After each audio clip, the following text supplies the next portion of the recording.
for being like part of a broadcast? It shouldn't be some payment we. Yeah. Steve, I have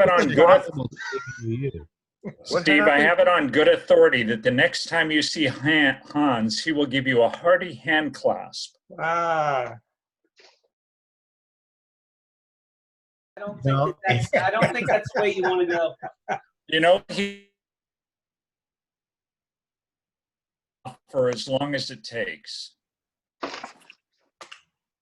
Hi, Paul. Hey, Craig. Howdy. I'm Who else Dan. is here?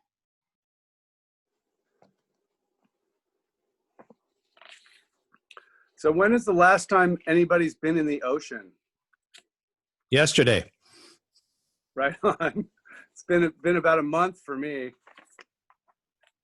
Just dipping your feet doesn't count, does it? Oh, maybe. Counts a little bit. Hi, Yeah, guys. okay. Can you hear me? Is that Barbara? Yes. Is that Barbara? Yeah, hi, guys. How are you? Though. Right. We can hear you. Can't see you yet. Cannot see me. How about, let me try this. Trying. Can you see me now? No. Not yet. No. I don't know what I do. There's a thing in the lower left corner that lets you turn on your camera. It says start video, Yeah. That's Yeah. where you go. and I hit it, and it didn't do anything. Can you go back? I've had that problem when I forget to pop up the camera on the top of the screen. Okay. Yeah, is your camera plugged in? I'm looking. I don't know what I'm doing, to be very, very honest with you. No idea. Maybe when Connor comes back, he'll be able to switch you on, or maybe it's Okay. at the end. All right. Sorry, what is the issue? We're not seeing Barbara. No video on Barbara. Let's see. It might be Okay, on Barbara, her. I sent you a thing that said Oh. ask to start video. Okay, I There clicked we it. go. There she is. There you go. Nice. All right. Terrific. All right. I can't see you guys, but you can see me. That's all that matters. I I guess. can see you. Why Yeah. can't you see The that? top of your head. Yeah, you should frame up your Adjust camera. your camera down. That better? No, you need to Down adjust some it more. down. What'd you guys say? One at a time. Only half your face.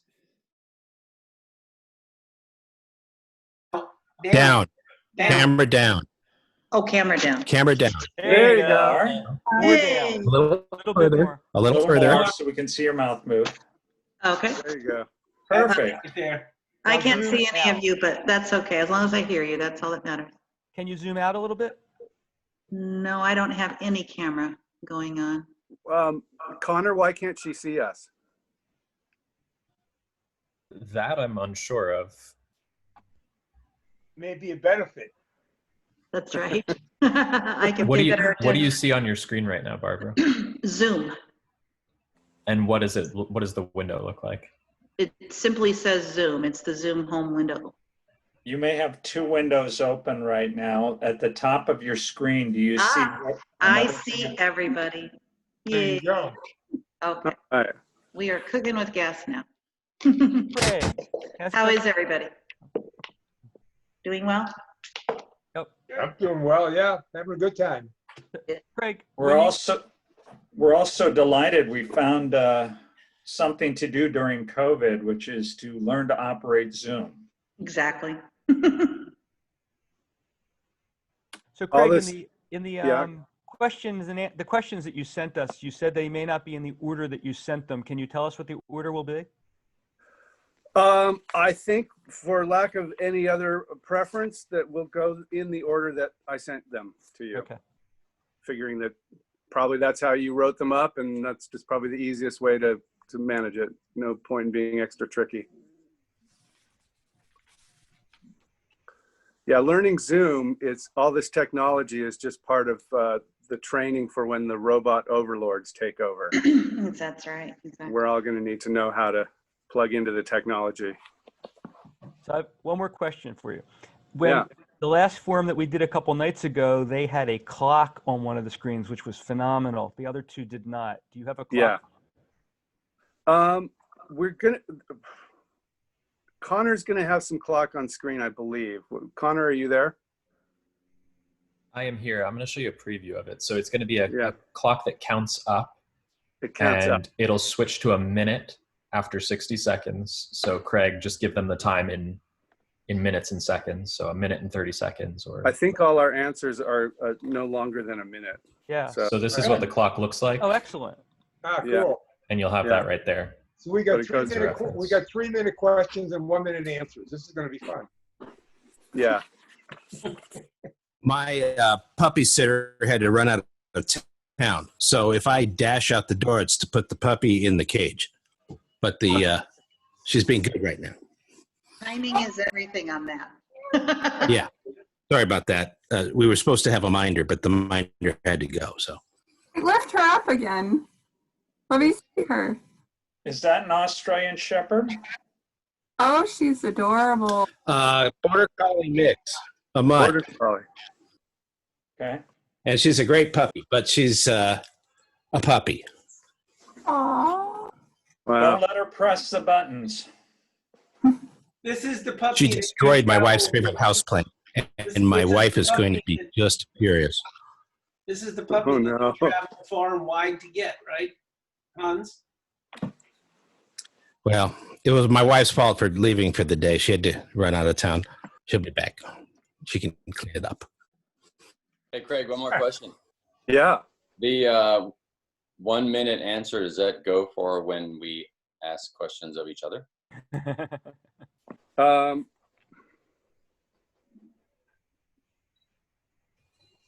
Yes, that's what I have scheduled. Okay, thanks. Yeah. Hi, Craig. Who's that? Mark. Oh, Mark. Hi. Welcome. Thanks. Are we missing anybody? Oh, Andy's not here. Who else? Anybody? I'm here. I just got Got here. him. Yeah, Just got Oh. here. All right. Howdy, Andy. Hi. Hi. There he is. All right.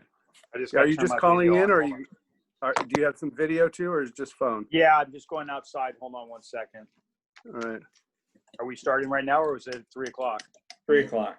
3 o'clock. Yeah, okay. I wasn't sure. All of a sudden, I'm like, wait, is it started?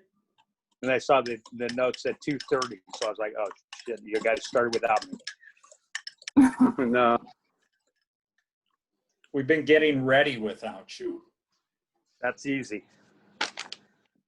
Step in late to the party.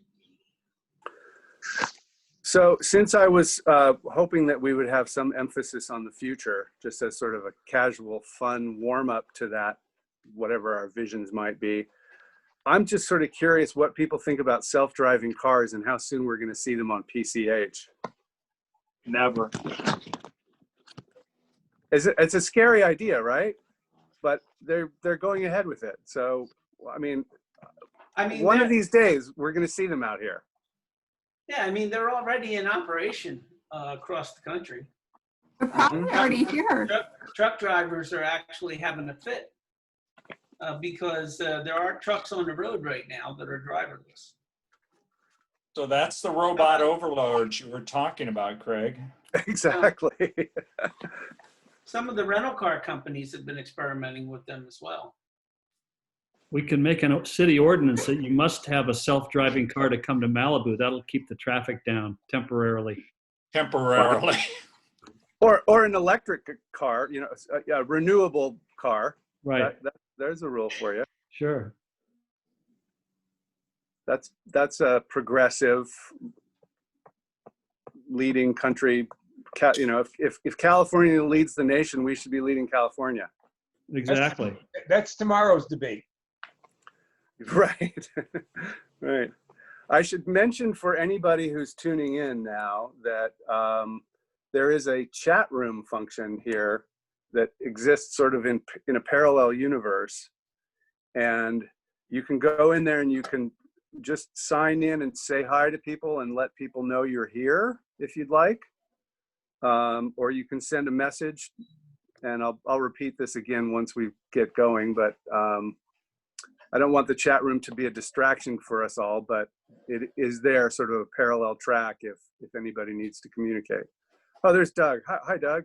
Hey guys, how you doing? Welcome. Yeah, good. I have to go get my Diet Coke. I can't do this for 2 hours without having a Diet Coke.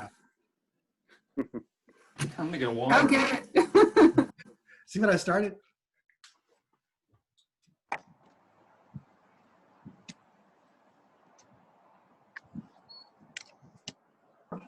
What about those Jetsons backpacks, flying backpacks?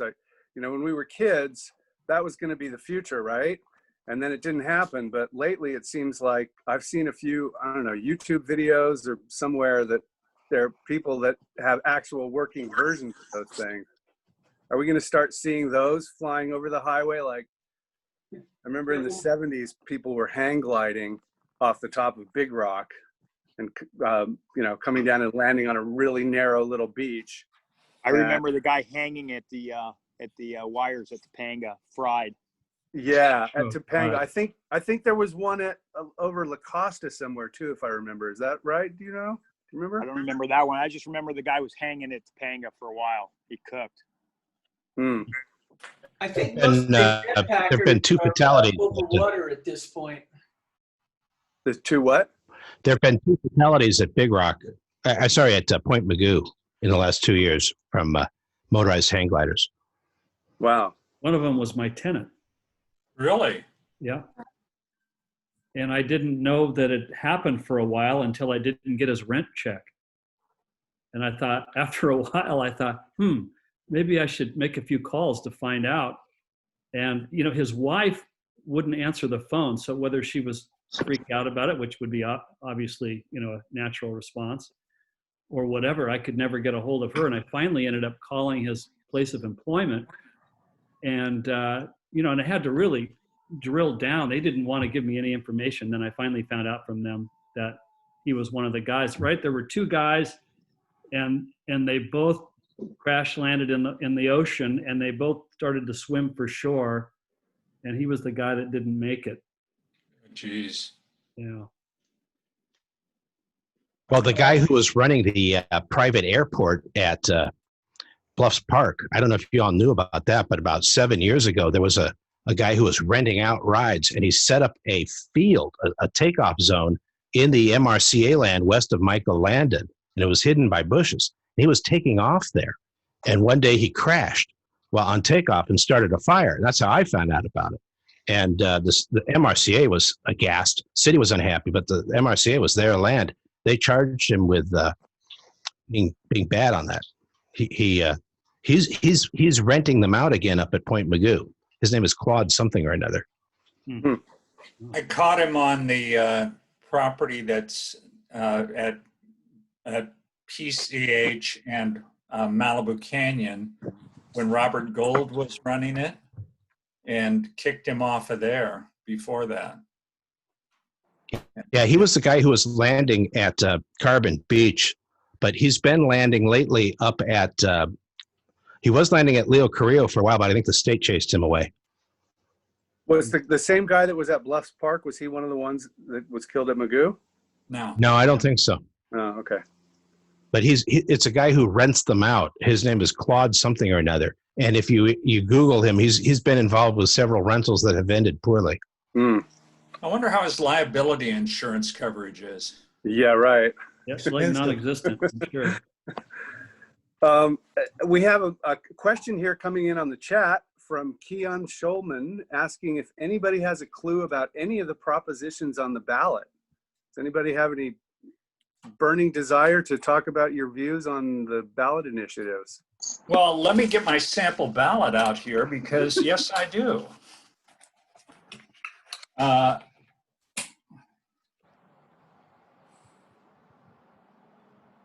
Sorry. We can vote on these too, you know. The state measure number 14, which was authorizing bonds for continuing the stem cell research, I said no. Howard Jarvis Association said no. I don't know how anybody else feels about that. President Trump just took a drug that was developed with that stem cell research. Well, there's plenty of private money in developing stem cell research at this point. No, the state kickstarted it, and this research grew directly out of the state bonds.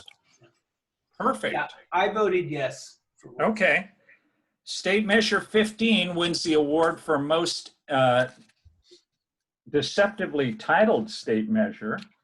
What it actually is they want to split the Proposition 13 tax rolls, and they are saying that we're going to do all this stuff to increase public funding. And of course, every commercial property will get their taxes updated on a yearly basis, which means everybody who's rents property on a commercial lease will find that that extra charge is passed through to them.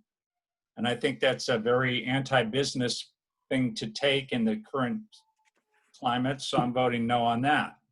By the way, who ends up paying that additional tax eventually? It's the consumer.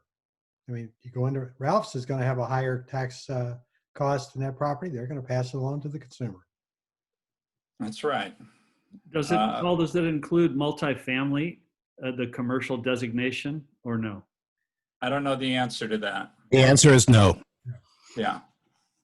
The answer is no, it does not. It's commercial only. And it's to counter that, right now the businesses of California have been getting a free ride because whenever a business is sold, the property is, the transaction is structured so as that no reassessment is triggered. So that when you sell a house, the new buyer has to pay a higher tax rate. When CBS sold Channel 2 several times, that property that CBS owns is still owned by the holding company that owned it back in 1975. So they're still paying it at the same retail, at the same assessment based on Prop 103. So the answer is a little bit more complicated because right now the consumer is already paying that tax in the form of our property taxes. So Hans, would you call that a subsidy to the recording industry then, and the news It's industry? not just the recording industry, it's every business in California. Every business in California has used that tax loophole to avoid paying their fair share. Right. And the easy way around that is just to have change of control provisions. Well, suggest that in Sacramento because that's never worked. It's done under the federal tax code with respect to net operating losses. You can't carry them if someone else acquires you. That's right. I understand, but the businesses of California have been able to evade that legal theory. No, the government of California has not instituted that legal theory. Go tell them that. Hans, your mic is pretty hot right now relative to everybody else. Are you? Oh, okay, that's good to know. I'll back it down. I can't. Yeah. Is this better? Testing 1, 2, 3, 4, 5. That's better. Yeah. Okay. Yeah. Good to know. And we've still got a couple minutes before we're opening up again. I'll tell anybody who's signed in, since I mentioned it before, that you can check into the chat room in parallel. It's up under the More button on my interface, at least. And just say hi and let people know you're here if you'd like. There's a question there now in the minute or two we have before we start, wanting to know what council candidates are thinking about MRCA and the Sycamore Park situation. I know that's a pretty big question, but if there's a sort of casual chat for a minute, that might be good. I think there's no question that our citizens, our residents here on Sycamore Canyon and elsewhere in the city are being picked off. I use the phrase sharpshooters or snipers, and it's atrocious. It really is. I mean, you can't imagine a place like MRCA that has more lawyers than they've got people to clean up trash. They're going after our citizens. Yeah, and I should just jump in here and say, you guys all discussed this on the Realtors Forum, and the Realtors Forum is on YouTube. So the person asking that question, go check it out on YouTube, and you'll hear a lot of responses of people talking about MRCA. It was discussed on the first forum too, 2 weeks ago. On the first forum, yeah. Which if they went to one, which one did you talk about it more on, do you suppose, or better? Which one? Number one. Can I just summarize for a minute? Please. Joe Edmiston doesn't have any friends in this room. So I don't know that anybody thinks that Joe Edmiston is a good citizen of Malibu and what he's doing. He may think he's doing God's work, but everybody else seems to think that he's a bully. I thought the most productive thing that came out of the conversations, and I've seen this elsewhere, is that apparently there is a higher up that may be more reasonable and who can exert some pressure. So maybe that is the answer. Mr. Crowfoot. Crowfoot, yeah, at the state level. I think we're all going to be old and dead before that ever happens. One comment about that Sycamore Canyon, they're working vigorously to get a gate put in there because it is a private street. And I think they're getting closer and closer for that. Coming in front of the planning commission next Monday. Right. We know we can't tell you how to vote on it, Steve, and so you can't give us an opinion right now. Then don't. I won't. But you know where we stand. Looks like we're coming up on the hour pretty quick here, right? I don't have seconds, I just have minutes here. So somebody give me a cue when we get to 3. Hans, why don't you, since you're the radio guy. You're 30 seconds away from 3 o'clock. So why don't you give me a cue when you're 30 seconds away so I can introduce this, and I'll introduce it both on the air and on the phone call. Is that all right with you? You want to do the first? If you're 30 seconds away, just do it now. Now. You tell me when to start. Do it now. Whenever you like. Whenever you like. Okay, we're going to start now. Stand by. This is Radio Malibu, FM 99.1 KBUU-LP, Malibu, Los Angeles. Good afternoon, 3 o'clock. You're listening to Radio Malibu and special coverage from the Malibu Foundation and from Craig Hill, who set up a foundation whose name I forgot, but he's going to tell me in just a second. And this is a debate with 8 Malibu City Council members, candidate wannabes: Paul Grisanti, Andy Lyon, Rick Mullen, Bruce Silverstein, Lance Simmons, Doug Stewart, Steve Uring, and Mark Wetton. Our moderator, Craig Hill. Good afternoon, Craig. Good afternoon, Hans. Thank you. And ladies and gentlemen, welcome to the Hollywood Squares B-List Celebrity Edition.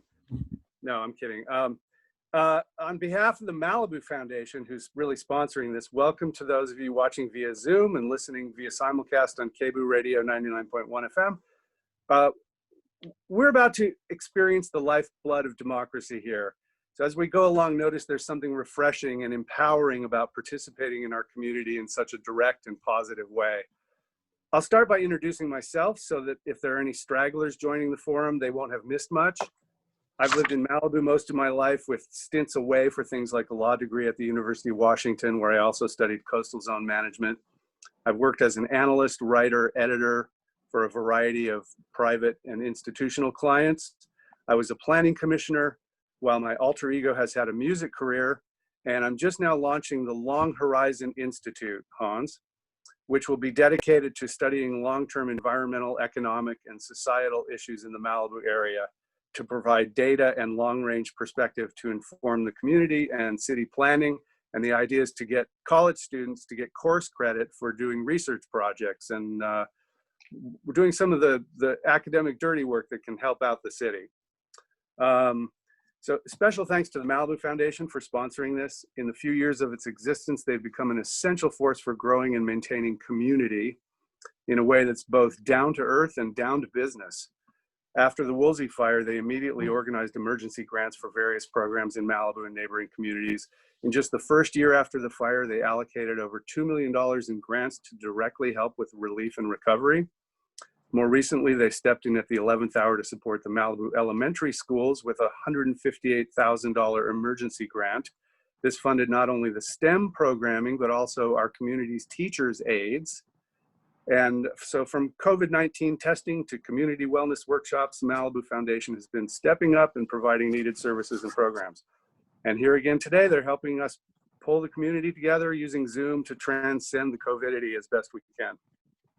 So particular thanks to Director Evelyn Weber, and we've got Regina and Connor here doing administrative and technical work for us today. I should mention that the foundation is sponsoring another forum tomorrow afternoon, focusing on the environment, starting half an hour later. So doors open at 3 o'clock, forum at 3:30.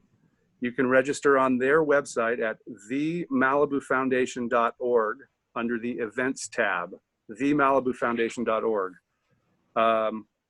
And in addition, a week from today is the Eastern Malibu Candidates Forum, October 17th at 3 p.m. via Zoom. That'll be hosted by Scott Dietrich, Colin Drummond, and Jefferson Wagner. And you can get the Zoom link for that and or submit questions by emailing Scott Dietrich at info@sdfilms.com. Info@sdfilms. SD, I guess, is Scott Dietrich, right? Before we get on to the candidates, let's meet the three independent journalists who will be posing the questions. We have Barbara Burke. You can wave, Barbara. Oh, I guess we have the names on the screen. So she's written for a number of local publications. She did a great piece in Malibu Magazine on Edison's tree trimming program. And I'm not just saying that because she quoted me in it. Her BFA in broadcast journalism is from the University of Arizona. She delights in delving deep into a topic, whether on the lighter side, as in her writings on art, music, theater, and culinary arts, or deeper with her investigative journalism. She's honored to write for Malibu Publications, and we're honored to have her here. And she doesn't mind you knowing that even a serious reporter can get pretty goofy when FaceTiming with her first grandchild. Hans Letz, he's doing the radio there. Where is he? There he is. He's the general manager of KBOO Radio. His bulletins appear on the Malibu Times website. He's retired from a 40-year career in network and local television and all news radio in LA, Phoenix, and Tucson. He and his wife, Diane, moved to Malibu 22 years ago, and his 13 grown, oh no, that's a typo, 3 daughters are successful launches out of Malibu High. He was on a city commission 20 years ago when it was decided that Malibu needed an emergency and community FM radio station, and that's all finally coming together, though I know he'd like a few angels to help with an antenna that can reach more of our city. And we have Michelle Willer-Allred. She has over 30 years experience as a journalist for numerous magazines and newspapers, including the Ventura County Star for more than 20 years, where she was known as the Reagan Library reporter. She currently writes for the Malibu Surfside News, where she came to my attention for providing the most consistently accurate coverage of planning commission meetings. She also writes for gardening and farming magazines, being a certified University of California Master Gardener, and she owns her own copywriting business with several business clients. So, on to the candidates. We're getting to the meat here. Thank you, each of you, Paul, Andy, Rick, Bruce, Lance, Doug, Steve, Mark, for stepping up to face what will surely be a strange and difficult era for this city with the COVID and everything. You've already been in 3 forums where you've, at least I think, where you've been presented you've presented some of your biography and made opening and closing statements. Those videos have been recorded, and most of you have websites, which we've been showing on the screen here. Connor, you could maybe put the websites on the screen again. There you go. Anybody watching, you can double tap on that and feature the websites there so you can read them closely. So I think we can dispense with some of the formalities. The foundation will make this video available on YouTube with a link from their website. And so let's get on to the program. The quick overview of what we're going to do today. We have several segments. In the first one, each journalist has already asked something about the candidate's vision given to them in advance so that they could prepare some thoughtful responses. So they'll give us those visions now in a minute each, and then after each one, they'll have a chance to respond to each other's responses. So we'll have a bit of conversation there. In the following segment after that, the candidates will each get to ask a question of up to 3 of the others. And then in the third segment, the journalists will ask a few questions about the candidate's values. And then finally at the end, rather than a closing statement, the journalists will wrap up with some brief observations about what we all have experienced here. And throughout the whole thing, journalists may interject for clarifications here or there. If they do, you'll get a few extra makeup seconds. A few other ground rules and technical notes.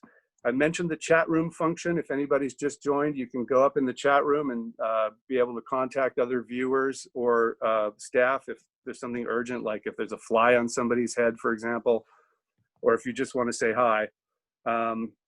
You're all familiar with the countdown timer now. It runs backwards. And we'll go in alphabetical order on each question, but we'll stagger it. So we'll start at the top and then we'll start with number 3 the next time and then number 5 the next time. And so in the same order, but we'll start at a different point on the cycle. Any questions so far? Nope. All right. I guess maybe we're well organized here. So segment 1.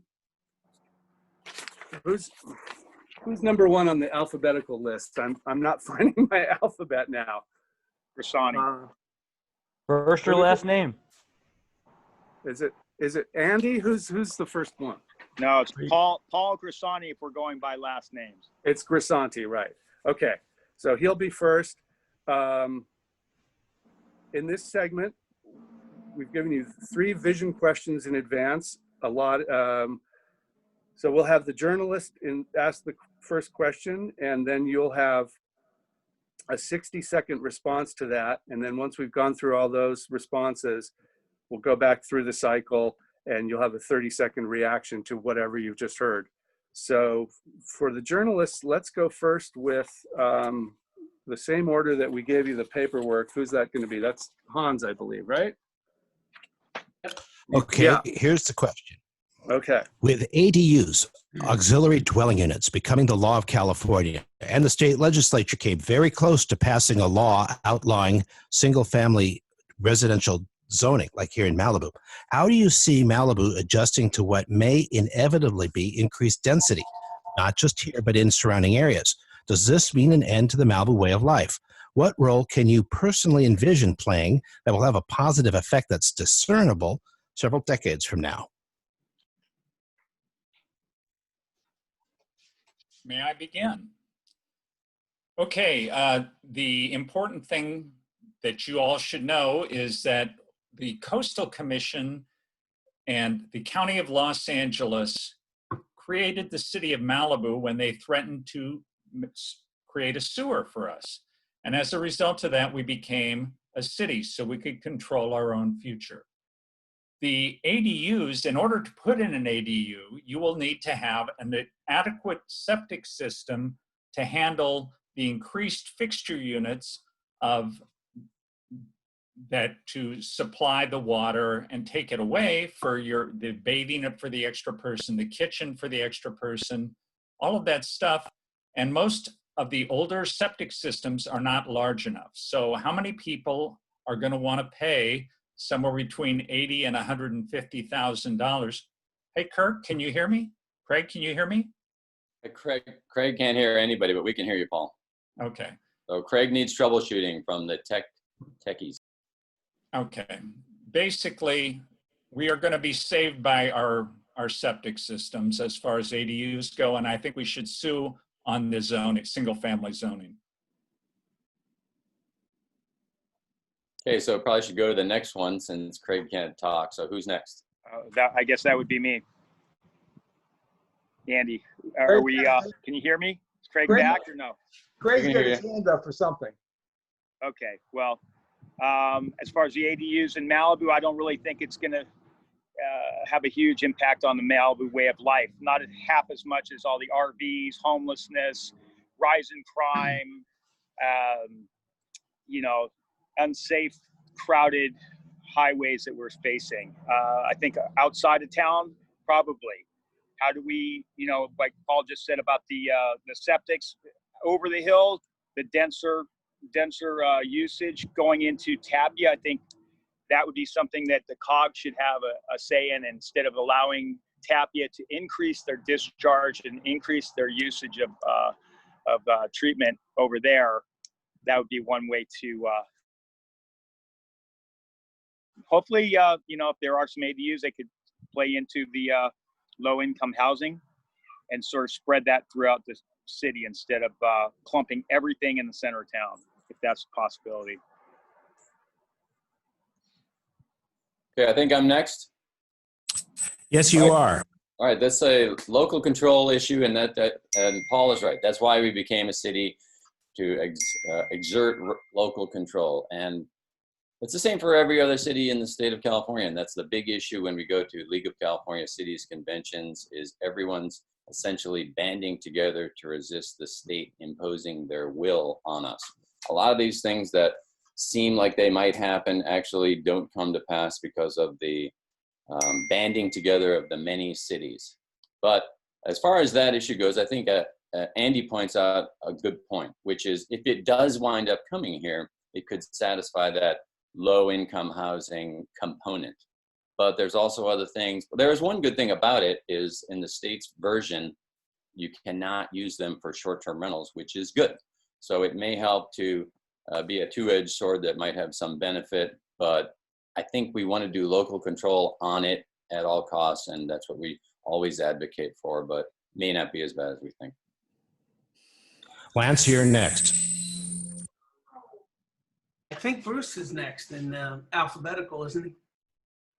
I beg your pardon. You are correct. Bruce, sorry. Okay. All right, well, first of all, SB 1120, which would have prohibited single-family zoning restrictions, has failed recently, albeit for procedural reasons. It also exempts high fire risk areas, which may exempt Malibu from its reach altogether. Second, anyone who claims to have a specific plan for dealing with this issue is just being unrealistic. We need to learn and understand the legal borders of what we can do to preserve the Malibu way of life. We need to push out those borders as far as they will stretch. The law is elastic. It takes an expert to know where and how to push the borders to achieve difficult results. To rapid growth, we need to elect candidates who will fight tooth and nail to defend that objective and not elect candidates with a history of promoting development through subdivision and variances, as is the case with some of the candidates, as well as many of the former mayors who are endorsing those candidates. For anyone who favors slow growth and who is concerned about the Malibu way of life, it's critically important to consider the candidates' backgrounds, where they're getting their financial and other support from. See who's connected to developers, who has a record of opposing development and opposing growth. That's the way to protect the Malibu way of life. And for the record, I am decidedly slow growth. Okay, Lance. Hi, everyone. I'm going to take somewhat different.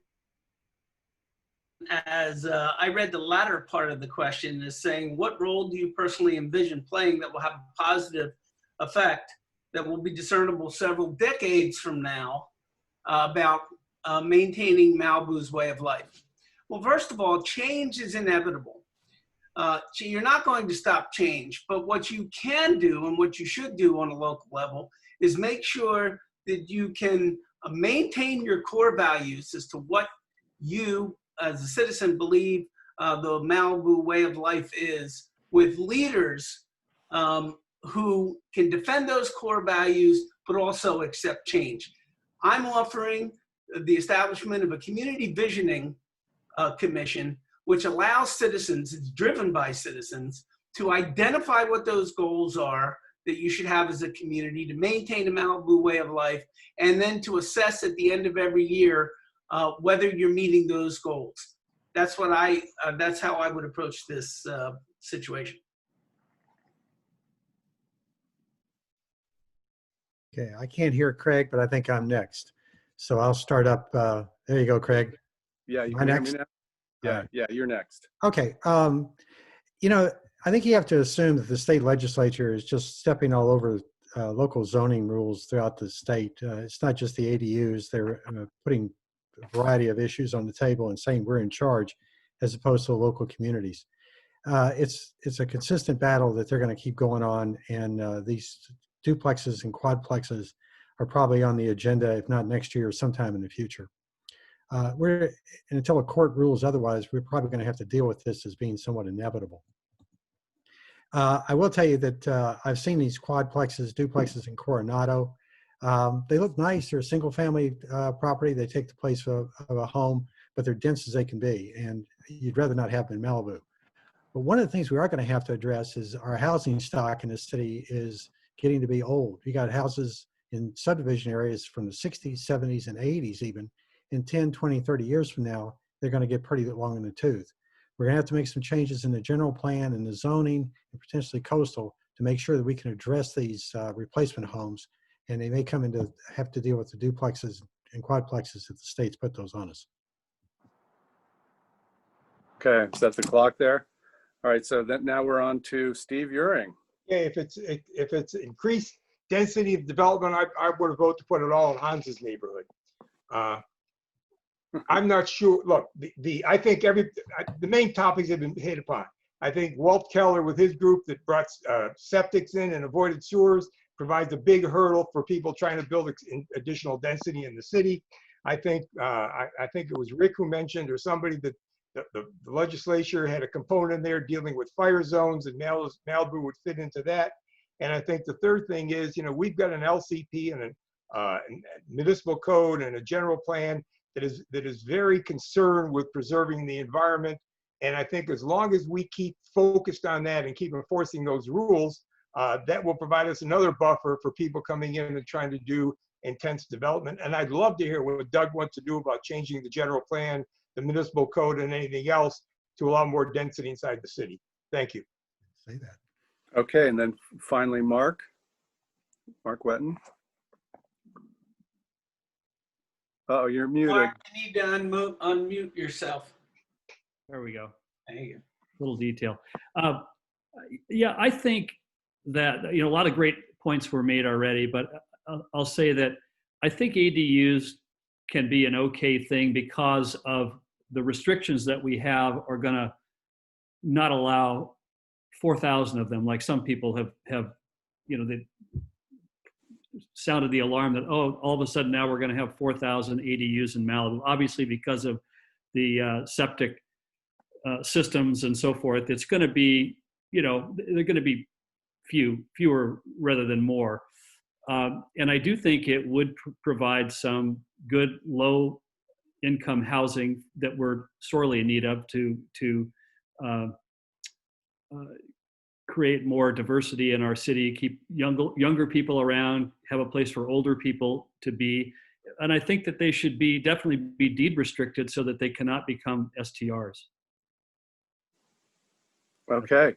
And before we go to the 30-second, I should just ask if any journalists have a quick comment on anything they've heard that they want to fold into the mix for the responses.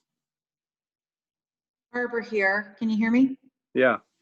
Well, the issue of density and housing is interrelated, do the candidates agree, with keeping young families in Malibu. We are experiencing a low enrollment and an enrollment decline in our schools. So how would you address that independent of the ADUs, or do you see them as something that can be balanced utilizing ADUs? Okay, so we've got that sort of hanging in the mix there. Let's start through the 30-second responses. We'll go down the list a little bit to Rick Mullen. You get to start this next round.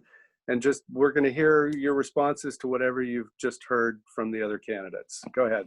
It's hard to answer all these things in 30 seconds, but there's a lot of variables involved, and there's some good thoughts put out there. I will say this: anything that you sort of throw out there is it's going to be affordable housing. I think everything in Malibu eventually probably won't be that affordable for most people, but it is true that we're losing a lot of families, and hopefully we'll solve some of that with the short-term rental ordinance that's been passed, as well as this might be able to help. But always be careful, the law of unintended consequences. Mm-hmm. Okay, next is Bruce. Yeah, I'm going to pick up where Rick just left off, which is the law of unintended consequences it's unavoidable. You can't get around it. You just need to be dynamic and flexible and ready to change.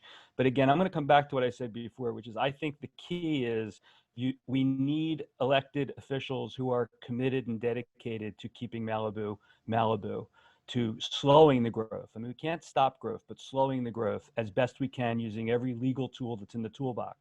And there are people running who are developers who earn their living on development, and that's just not going to help. Okay, thank you.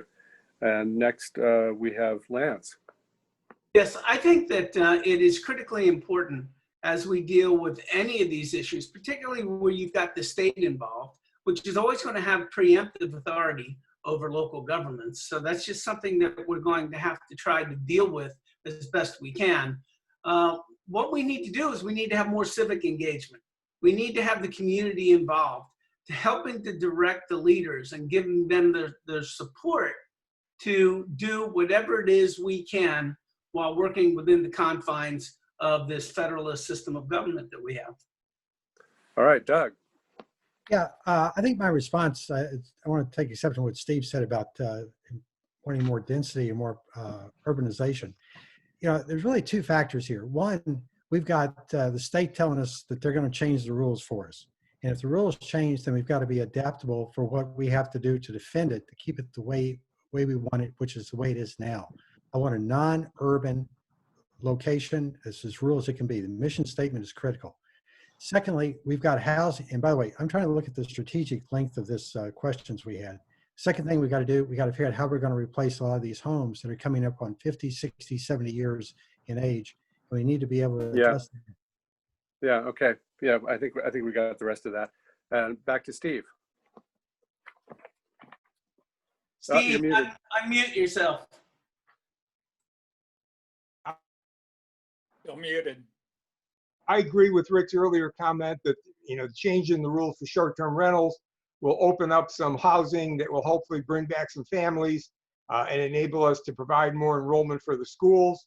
I'm going to come back, and I would again hope that somebody asks Doug to explain what rules he wants to change in terms of the general plan or the mission state or the municipal code or the LIP, because that's going to be a key in terms of what we end up in the future. Okay, and then Mark. Okay, well, I think that the ADUs are, because of the restriction that we have, we'll end up with many fewer than we think, and I think it is going to help our housing stock and help young people and potentially young families that will help bring students back to our schools. And it's not, it does create more density, that's true, but I think not density in terms of using more of public open space. So I think that's okay. Okay, and then on to Paul. So in terms of taking care of the old housing stock, I'm sitting in a home that we bought that had been untouched for 30 years. We came in, we put in current windows in the place so that it's energy safe and everything, but it's still not a threat for ADUs because of the side setbacks and the back setbacks. Even though we've got a sewer here, there's no room for anybody to put an ADU in. And the families are coming back anyway. In our neighborhood, in the last month and a half, we've had 2 people move into the neighborhood with children under the age of 5. Okay, great. Andy. Yeah, we passed it. Yeah, I wasn't really clear with Doug's talking about, redoing houses that are 50 years old and how that would play into it. But I am a lucky ADU dweller. If it wasn't for where I am, I'm in a nice little guest house up here and benefit from that. And I think that the housing element could benefit from having it not so densely put into the center of town, where that would be really a strain on traffic and everything else. If we could even, just all across the city, spread out that low income housing that should have been, and maybe go back and legalize some of the ones that are already in existence. Okay. Great. Any quick comment from a journalist before we move on to the next question? No? Okay. So the next question will be from Michelle Willer-Allred. Want to read that? Unmute. Need to unmute. I'm so used to telling other people to unmute and then I do it myself, so I apologize. Okay, so from the beginning of cityhood, a mere 29 years ago, there's been a sense in which the city government is a work in progress. Being as specific as possible, what one or few structural aspects of the city on paper and or in practice do you believe are most in need of overhaul, amendment, or other improvement, and what would you propose be done if it were up to you? Just a few examples of things you might look at: the general plan, the municipal code, including residential development standards, council policies, code enforcement, notifications to citizens, transparency, charter city status, strong mayor, lobbyists, relationships to the COG, employment policies, etc. All right. So that's a lot of options there for you to focus on, just examples, right? For the first one, we're going to skip down the list here to Lance and see what you got. Well, I think the biggest problem facing us from a structural and a practical standpoint is going to be a limited financial resources as we move forward through this pandemic. and into whatever faces us on the other side. And this places a premium, a maximum premium, on trying to combine resources from both the county, the state, and the federal government. We're all going to need to join together to combine our resources to address the problems that we want to face, because we're just simply not going to be able to do it on our own. So I believe that if in fact there's been a movement to try to change our governmental structure, to go maybe to a strong mayor system, I am not averse to that, but I think it's going to take a lot of deliberative thought and a lot of examination of the pros and cons before we put that referendum on the ballot. All right, thanks, Lance. Doug, what do you think? Okay, well, as Michelle mentioned, we're coming into our 30s. Just like somebody coming out of college, the easy life is over. Now we've got to make some hard decisions. And I think the question you asked in this forum is, let's start taking strategic views about what we need to do. We've got rising sea levels confronting us as an outside influence from coastal and so forth. We've got the state putting mandates on us. We're going to have to take some strategic views about how we armor up to protect the city we've got. And that's really the key here. Secondly, we need to turn our vacant land into something that we can use other than just vacant lands. We've got to take care of our residents on this. And finally, I promote the idea that we're a city of laws and ordinances that we need to enforce, not just put on the books, but tell our residents if we're going to do it, if we're going to say we're going to do something, we're going to do it. Short-term rental is a perfect example of that. But at the end of the day, this forum is supposed to be talking about long-term views, not the problems we face today. All right, thank you. And Steve, you're next. Okay, I think this work in progress vision is basically driven by the fact that I don't think the city has had a cohesive vision of what they want to do when they move forward. I mean, look at what we've got tonight. We've got four candidates here who want to follow the Malibu mission and vision statement. We've got another candidate who doesn't, I guess, reads it, may not understand it. And we've got Doug, who hasn't even been elected yet, and he already wants to change it. So I think part of the problem is we get confused in terms of where we want to go. We need a vision that everybody agrees to, and we've got the rules in place. We've got municipal codes and LIPs. We've got plenty of stuff to tell us what we want to do.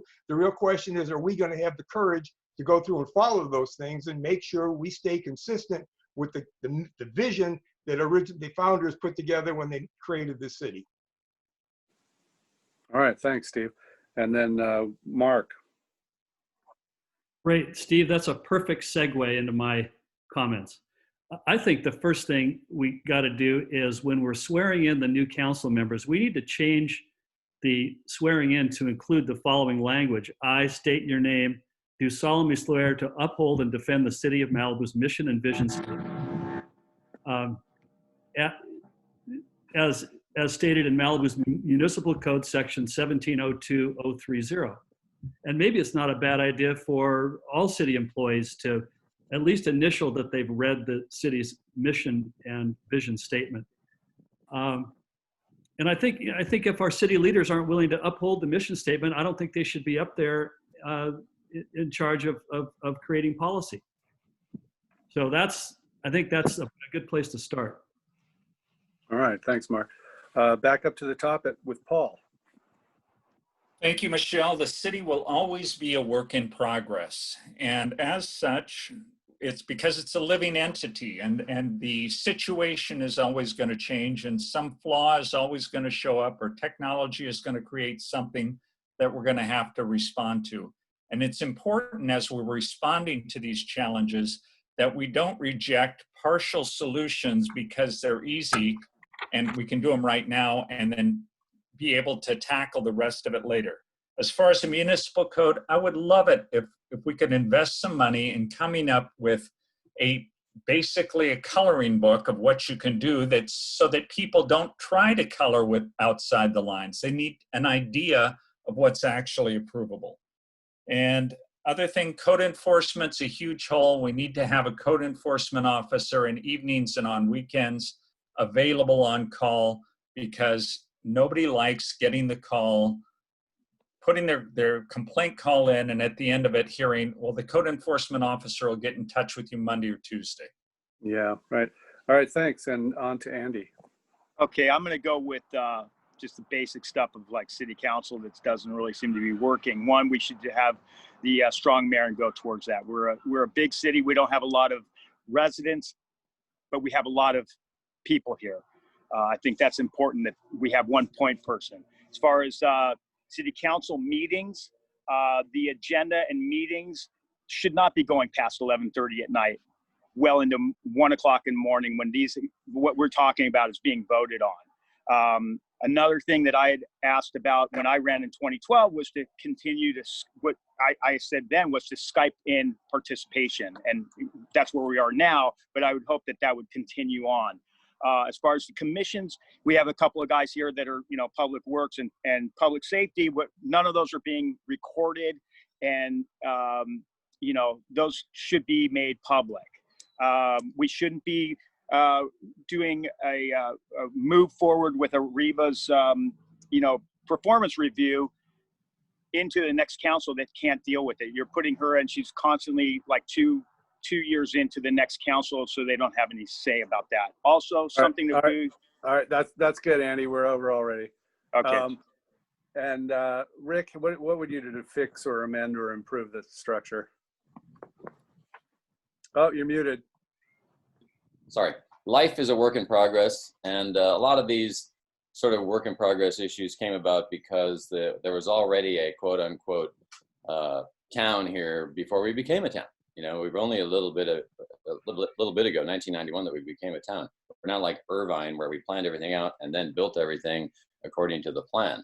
It's like come as you are party, and oh, by the way, you're in charge. So there are a lot of challenges with that. I want to touch on a few things, and I agree with all the comments about the mission statement. I agree with Mark that, and we've tried to increase the awareness of the mission statement, and I think it's a great idea to have everyone get sworn in on that. But I think code enforcement, especially with STRs, is going to be big.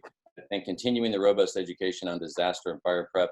And the other thing is we really have to supercharge our presence in Sacramento with our lobbyists on the MRCA issue. So those are things that I would emphasize.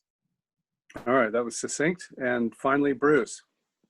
Okay, in order to have a mature city government, we require professional, experienced leadership.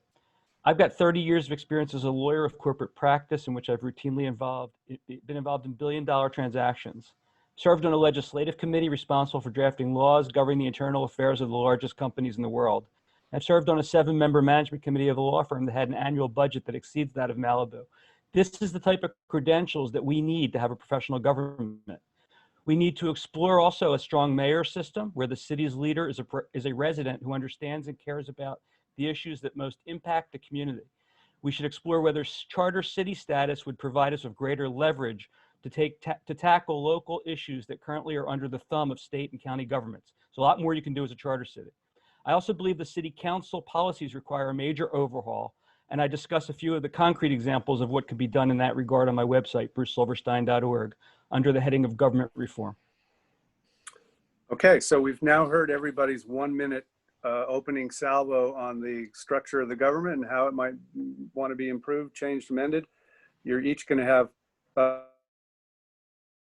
probably talking on the radio. We've got 30 seconds each now to reply, fill in any gaps, respond to whatever you've heard from others that you agree with or disagree with. Why don't we start this time going down the list with Steve Euring? Yeah, I'm still waiting to hear from Doug to understand what he wants to change with the general plan, the municipal code, and the LIP.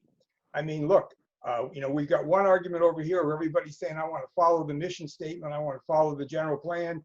And we've got people over here saying, I want to change it. If they're going to change it, I think everybody should have a chance to understand what the hell they want to change. All right. And next is Mark. Yeah, thanks, Craig.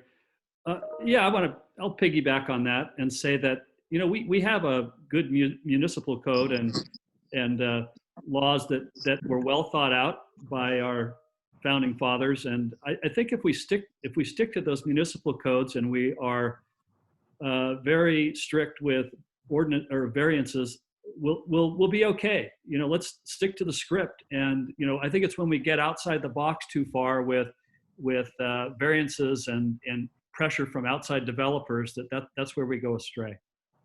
All right, thank you. And then back to the top with Paul. What a wonderful 30-second opportunity, but I don't have anything I want to say right now. So thank you very much for the opportunity. All right, we'll go on vacation earlier now. Andy.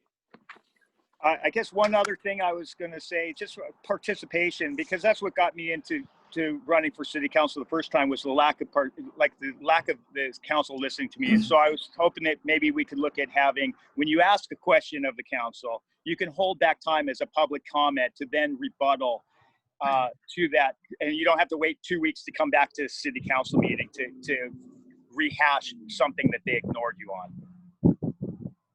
Not a bad idea. Rick, what do you think? I totally agree with what Mark said about staying in the box, so to speak, with the general plan directives. And, you know, Steve has been on the front lines trying to keep that in line. And so it's really important. And I think that there's a lot of complaints about what we do, but if we follow our rules by our founders who had some very good foresight, and I think we're going to be okay for a lot of these things. Thanks. All right, Bruce. You know, we have the city manager form of government, but for many years now, our city manager is someone with no experience previously in that position. She received a battlefield promotion without the city engaging in any meaningful effort to obtain a seasoned professional to replace the former city manager.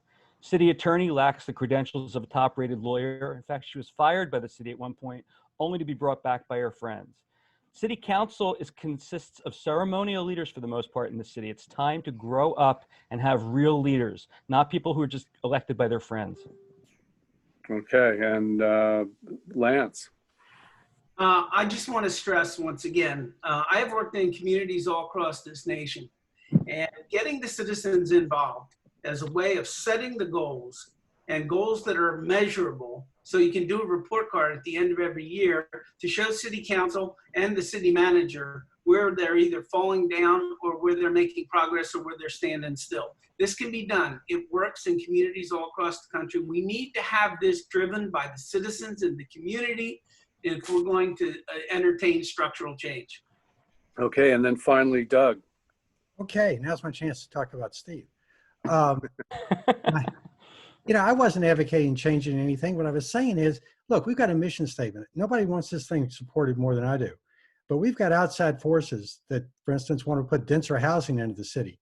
If we have to, we need to armor up these LIP, our coastal plan and our general plan, if necessary, to keep from getting that density. This is about proactively fighting to keep the city the way it is. I'm not trying to change it for developers, I'm trying to keep it the way it is and better, so that we've got the city that we want today and we keep it. Okay, so that's what we had. That was the second of 3 questions from the journalists. Any quick comments from journalists on that one? No, okay. Now we're going to be moving on to Barbara's question. I think this one is interesting because it's very intricate. It's a very complex question, and I think we encouraged you to focus on only a part of it if you wanted. But to me, it was sort of symbolic of what you're going to face on the council when you get up there. You're going to have really complex issues that you have to shoehorn into some little decision, and you're not going to be able to fit everything in. So I think this is a good question to try to see if you can wrap yourself around it. Why don't you go ahead and summarize it, Barbara? Yeah, good afternoon, and thanks so much for allowing me to participate.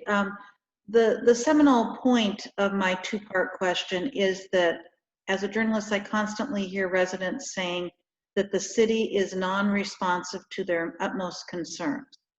2 of the utmost concerns are the Pacific Coast Highway, and that has several layers to it. The first part is it's too dangerous. There are too many accidents in many areas. It's too narrow. There's not enough real estate to accommodate bicyclists, for instance, in eastern Malibu. And the second part of that is the RVs are exacerbating the concerns as they park and take up some spaces, and tourists are racing around trying to cross the freeway with strollers and babies and coolers and all the rest of it in tow. And it's extremely dangerous. We know that we experience many deaths and many accidents. Lance has a proposal to put in a boulevard in eastern Malibu that I'm sure you've all reviewed. And a lady named Ann Ryan has had a proposal to put in what she characterized as an esplanade, which basically ran from the pier all the way to Pepperdine through the malls. There was a shuttle at one point that ameliorated traffic a little bit, funded by the area malls, and that went by the wayside. It took people from the pier through the mall areas, through the Ralph's Plaza, and all the way up to Pepperdine. So the non-responsiveness complaint by citizens in that regard is that the city keeps saying it doesn't own the highway, it can't do anything about the RVs, and therefore its hands are tied, whereas the citizens think the city can do more. The other non-responsiveness concern that some have, especially the millennials, is that when you buy a 30-year mortgage home here in Malibu, in 30 years, if you're on Malibu Road, if you're in the Colony, if you're on Broad Beach, if you're in some of the areas near the pocket beaches, you may not have the parcel that you thought you would have if the projections on sea level rise are at all correct. So I'm wondering what you think the city can do to help long-range planning for both the highway and for the sales tax budget, and property tax budget for the city. Just answer one little bit of that. Non-responsiveness is the focus. All right, that's quite a mouthful there. Go for it. I'm hearing a weird echo. Okay, it sounds better now. Why don't we start with Andy this time, and you've got a minute to try to make some clarity from that. There, Andy? Okay. Yeah, a minute. All right. Well, I was thinking about what you could do on the highway. Esplanade got shut down, the boulevard, whatever. But I was thinking that the center of town, going on the Civic Center Way through Webb Way, could be a one-way loop, business loop, and to avoid and having all traffic coming out of Cross Creek one direction might alleviate, since it's such a wide part of the highway there between the animal hospital and Webb Way. There's plenty of room to have a turnout lane, and that would alleviate a lot of people getting stuck in there. As far as the sea level rise, I don't know that people are really worried about the property values right now. Things are just selling like crazy on the beach, and I don't know that you know, down the line, maybe people that have a better grip on how to protect sand, not like the that thing that they did up at Broad Beach where they were just going to pump sand in, but actually put in jetties. And you know, the problem is we've got like the lagoon. It was destroyed, and the ability for the sand to be replenished and pushed out properly was destroyed. So yeah. All right, Andy. Next is Rick. Okay, you mentioned the Esplanade thing, which I have seen and has come before the city council a few times. In concept, that's not a bad idea, because now with the new Whole Foods shopping center, there's going to be the La Paz shopping center, there's going to be the City College and all of that. And Andy's idea about the whole one-way circle is not a bad idea at all. A lot of people walking around city, and I think it would be better to have people in the center of town actually walking, and a nice, safe way for them to stroll on over to the pier and watch the sunset and check out Surfrider Beach and all of that, and maybe cruise along some of where those businesses are on PCH. So whether or not we could engineer the original concept, I'm not sure. But I think we have to kind of consider that if people are going to come and hang out in center of town, it's probably better for everybody if they do it mostly walking on foot. And so we have to accommodate for parking also. All right. Bruce, you're up. Okay, PCH, you cannot plan a remodel when you just lost your job. Lance and Ann's visions are commendable, but entirely unrealistic in the current economic environment. There's more immediate problems. We need to triage them. We need strict enforcement of the motor vehicle code. We may need additional law enforcement, including CHP, if we can get them back. We need to lobby for a reduced speed limit appropriate for a residential street the PCH is through much of Malibu. We need achievable laws to get the RVs off the shoulder of PCH. And that can be done, as I've repeatedly explained over the past year. Don't just throw up your hands. There are ways to achieve that. We need to be exploring those ways to accomplish achievable goals. First things first, pie in the sky later. Sea rise, it is real, it is happening, but it's not happening so fast that it takes precedence over urgent problems. It's also an issue too large for Malibu to address alone. It's going to take statewide, if not national, initiative. I don't sense there's a current decline in beachfront property values. If anything, they're rising faster than the sea. Okay, got it in there. And next is Lance. Yeah, it was my impression here that we were talking about vision. So I want to put forth a vision. I have hooked up with a world-renowned architect who has done designs and renderings of what you could do with PCH in the eastern end of Malibu. It's on my website. Take a look at it. But I want to talk about sea level rise for a second. 19 of the last 20 years have been the warmest years since we ever recorded. Seawalls, revetments are expensive, temporary, lead to loss of sand as sand is trapped underneath and sand erodes in front of the downdrift of the seawall. It's a short-term solution to a long-term problem. And it's more expensive. And in the end, what you get is waterfront homes get temporary relief. Beaches are lost for good. We're supposed to be thinking long-term here. We can deal with what we have in front of us, but we got to have a vision. This is all about a vision. All right, thanks, Lance. And next we have Doug. Yeah, I think Bruce is right about a lot of the stuff being aspirational, and I think that's appropriate to have a view for the long term. But we got to deal with things today. I'm going to take one part of Barbara's question, that is about the part where everybody goes, well, it's not my authority, I can't control Caltrans and so forth. What we've got to do is we've got to have the city working so that the other agencies feel like it's advantageous to work with us, not approaching with a hat in hand.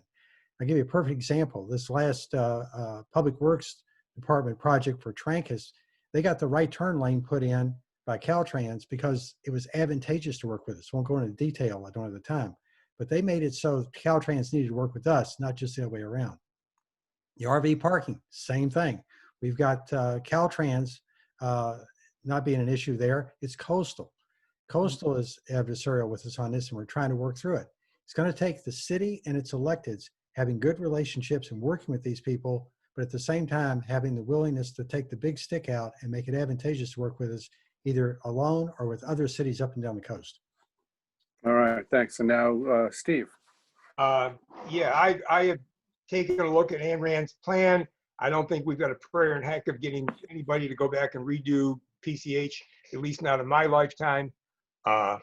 And I agree with Rick, if looking ahead, if there's a way to put something in that provides a more walkable environment for Malibu, I think we should look at that. Regarding sea level rise, you know, the California Constitution gives us the right to protect our homes.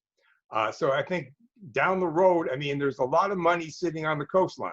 And I think the Coastal Commission is going to have a very difficult time telling all those people to pack up their goods and move away from houses that are being built there, especially when the Constitution says you have the right to protect your home. I think that's going to be a legal battle. I think it probably will be fought by coastal cities down the coast before it comes to us, but we may want to consider getting involved in that if that comes forward. Okay, and Mark. Okay, let me take a stab at both parts of the question. Okay, first of all, on PCH, I think there are things we can do. We can strengthen our parking ordinances. We can pass stronger restrictions. We can make higher fines.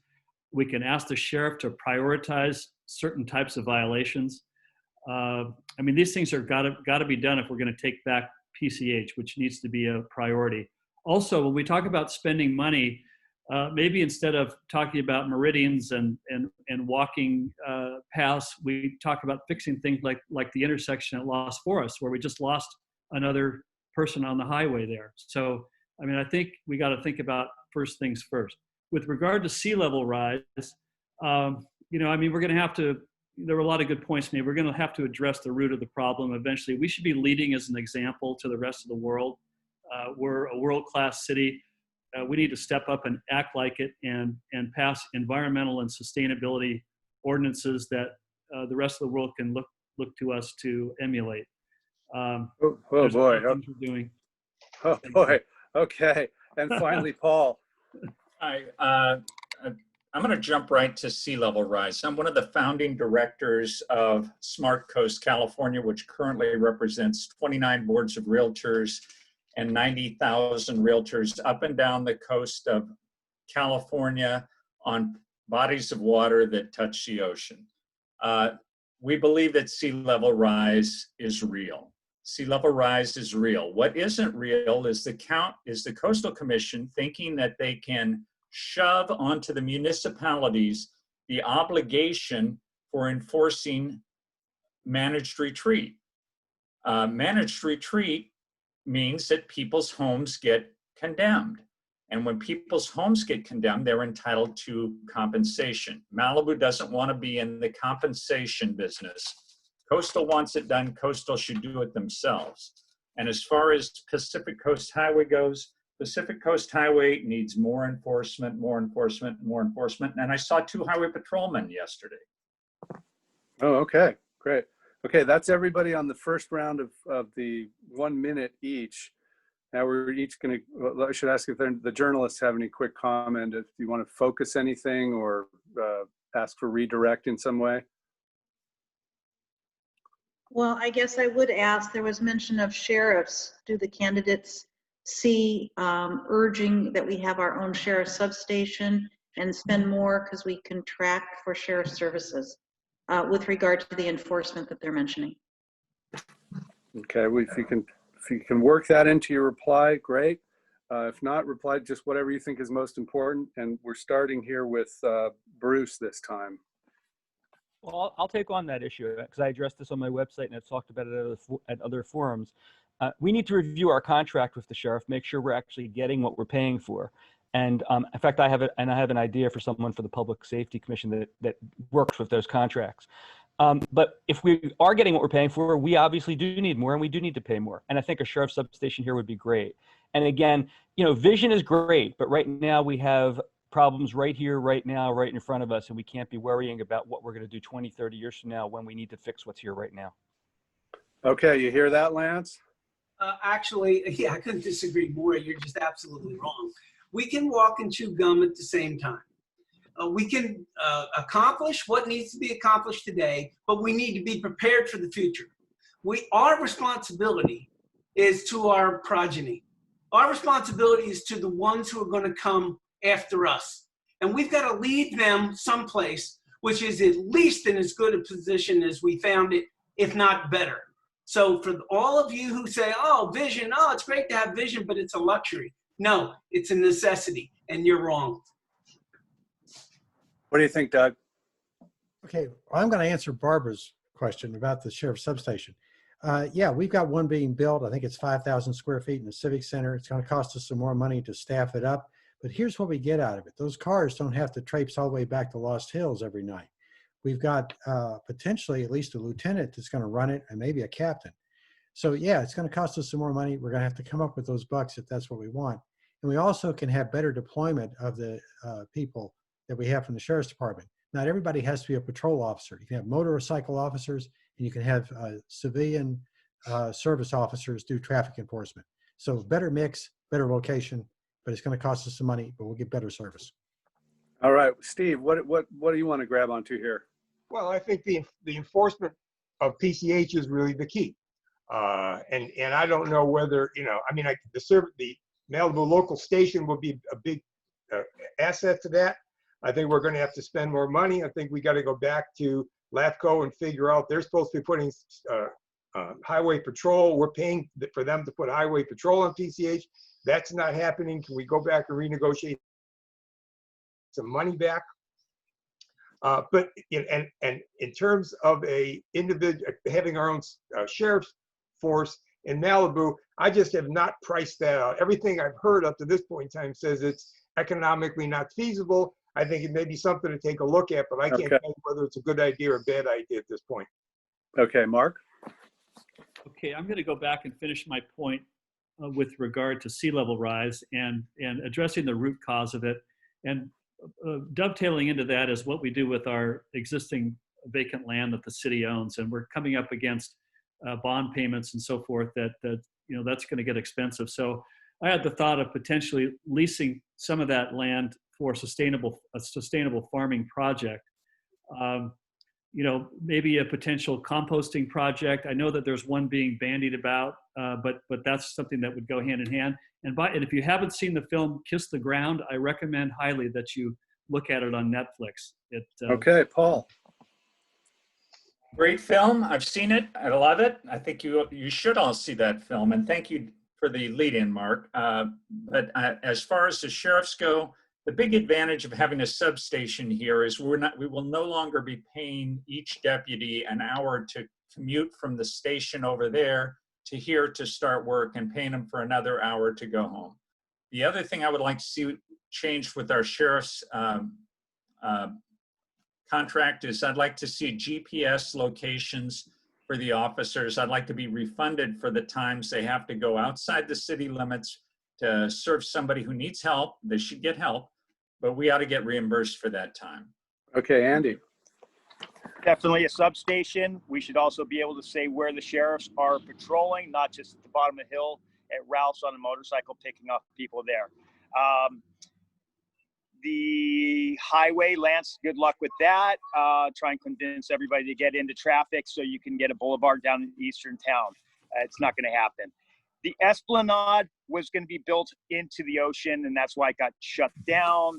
And as far as like the GAD that was going to do the sand replenishment up at Broad Beach, the problems are in these sand replenishment zones at Calegas Creek and at Malibu Lagoon. Calegas is the largest sand littoral drift, and that got redone like the lagoon did, and okay, Andy, lack of sand coming through because thanks, of that. Andy.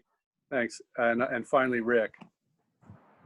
Page 1 of the general plan, vision statement. So we do have to have a vision for the future while we're fixing the potholes that are in front of us right now. The sheriff's substation will happen. It's a good idea. It'll save us some money. It'll increase our boots on the ground, so to speak, I believe. It's kind of on hold right now because of all this COVID and budgetary stuff, but it will be coming. And I want to talk a little bit about the sea level rise and the FEMA maps and the higher. Great example of something that Lance had mentioned about what we need things driven by the community. That's a classic example of things that was brought to the city by the community, by people who are expert in it, and said, hey, we need help. And we got smart on it and hired somebody to go look at that. All right, great. Thank you, Rick and everybody. Okay, so we've gone through the first of the basic full 3 segments of the program, and we're going to move on to the next segment, where each of the candidates gets to ask one question, their own question, of no more than 3 of the other candidates, and they get to choose. And, you know, obviously we can't just do 8 times 7 questions, but if you can ask a question and direct it to the 1 or 2 or 3 people that you think would be best able to answer, revealing reply, great. And we're going to start with Doug, and you'll have answers of up to a minute each. Okay. Well, tell us who. It's going to be Bruce, Lance, and Steve. All right. All right. The question is, and set the stage here. I'm a sailor, and I said when I was interviewed by the LA League of Conservation Voters that Malibu has environmental interest in its DNA. But when you go out into the ocean, you see what happens when everybody else doesn't have that DNA. And the ocean is full of plastics, both that you can see and not see. What else would you plan on doing in Malibu? And by the way, I feel very passionate about this. Do in Malibu to prohibit plastics getting into the ocean other than what we've already done. And then for 2 of the candidates, I'd like to know why you're not using recyclable yard signs and you have plastic yard signs. Okay. We'll call him in the order he called him. So Bruce. Okay, so as far as keeping plastics out of the ocean, we need greater enforcement at the beach and throughout the city. And I don't know if we need more regulation or not, but I'll be all in favor of it. As far as the plastic yard signs, I will be the first to acknowledge a faux pas on my part. I screwed up. I've never run for an office before. I went on a website that was recommended to me to order signs, and I ordered signs, and I didn't know they were plastic. And I'll make sure that they're all taken care of after the election's over and disposed of properly. But you know what? Unlike some politicians who just never acknowledge anything wrong whatsoever, I have no problem acknowledging when I make a mistake and changing direction. Okay, Lance? Yeah, I wish that I had recyclable signs, period. And I'll tell you what we can do to help the ocean. If you look at the drawings of PCH that I've got, which are very doable within the space allowed,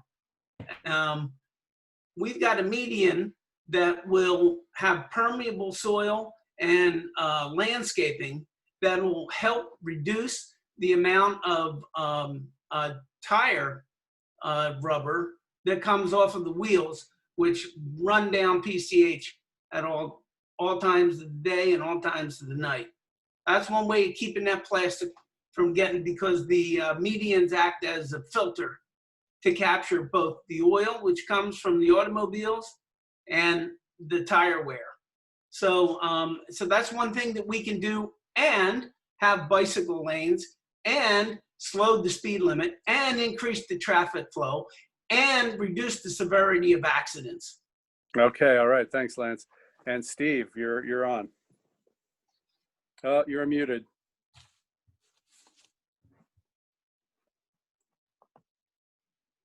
Plastics in the ocean have been a problem since Thor Heyerdahl did his trip long ago, and he discovered they were all over the place, and it hasn't gotten any better. I think, you know, one of the every morning on Facebook about people who are walking up and down the beaches, picking up trash that people have left. We've got to find a better way to make sure that trash is not left there, because once it's there, tide comes in, it goes out into the ocean, so it's only increasing the problem that we already have. I'm trying to remember the rest of his question. The environment, look, I mean, protecting the environment has been one of my major causes for the last 26 years. And if there's something I'm not doing and somebody can point it out, I will certainly adjust. I mean, you know, in terms of plastic, I've used my own pickup bag at the supermarkets ever since that program went into place. I haven't got a plastic bag on the house, and we are very careful about recycling everything that we have. So I hope that answers your question. All right, good. We didn't build into the structure here any sort of rejoinder from the questioner. I think in the interest of moving on, I think we just kind of have to leave it at that. So expect not to get to reply to the replies. But for the next question, state the people you want to ask first. And this is going to be for Steve. Who are you going to ask? I'm going to ask Doug and Paul. And my question is endorsements. Endorsements matter. For example, if the NRA endorsement, if you have for gun control, and your endorsements tell a similar story. Your endorsers approved every major commercial development project in Malibu. Your endorsers opposed every citizen initiative to allow citizen vote on these projects. Your endorser withheld the discovery of PCBs in Malibu High from the community. Your endorsers approved a traffic study that claimed the traffic in Malibu had not increased in 25 years. And your endorser said 12-foot walls covered in foliage were really open space. So my question is, are there any positions of your endorsers that you disagree with? And which of the positions of your endorsers will you embrace if you get elected? Okay, and what order did you call those in? Doug and Paul. Doug and, okay, Doug? Okay, well, my endorsers, I to build a better city here, and I think you're endorsing me because of my management skills and my experience in business, especially the budget. That's what I got endorsed for. As far as having any obligations to them or their backgrounds and things that you disagree with, it was never an issue. In fact, I've made it a point not to have any promises or any real conversations with people about owing them any favors or anything like that. You're voting for me. Other people look at my background and think I'd make a good candidate for city council. That's what the endorsements meant to me. That's what I think they mean to them. That's it. Okay, Paul. Steve, I don't know which endorser you're talking about. Most of my endorsers are old Malibu who respect me because I've been here for 42 years and I've tried to take care of them and their families, and they respect the work I've done in the community. So if you have somebody specific you want to tell me about, I'll tell you what I said to them, but I haven't promised anybody anything, and I'm not anybody anything. And the other thing is your buddy Sam Hall attacked me thinking I had some sort of quid pro quo deal with Don Schmitz, and that's not true. I do refer a lot of people to a lot of different consultants, but anytime anybody says, you know, can I give you something? I say, hell no. And the people I'm referring you to, the bro deal, they need the bro deal. Okay. All right, next question is from Mark. And who are you going to ask first? Oh, I want to ask Doug, Paul, and Lance, what is your vision for further commercial development in the Civic Center area? All right, Doug.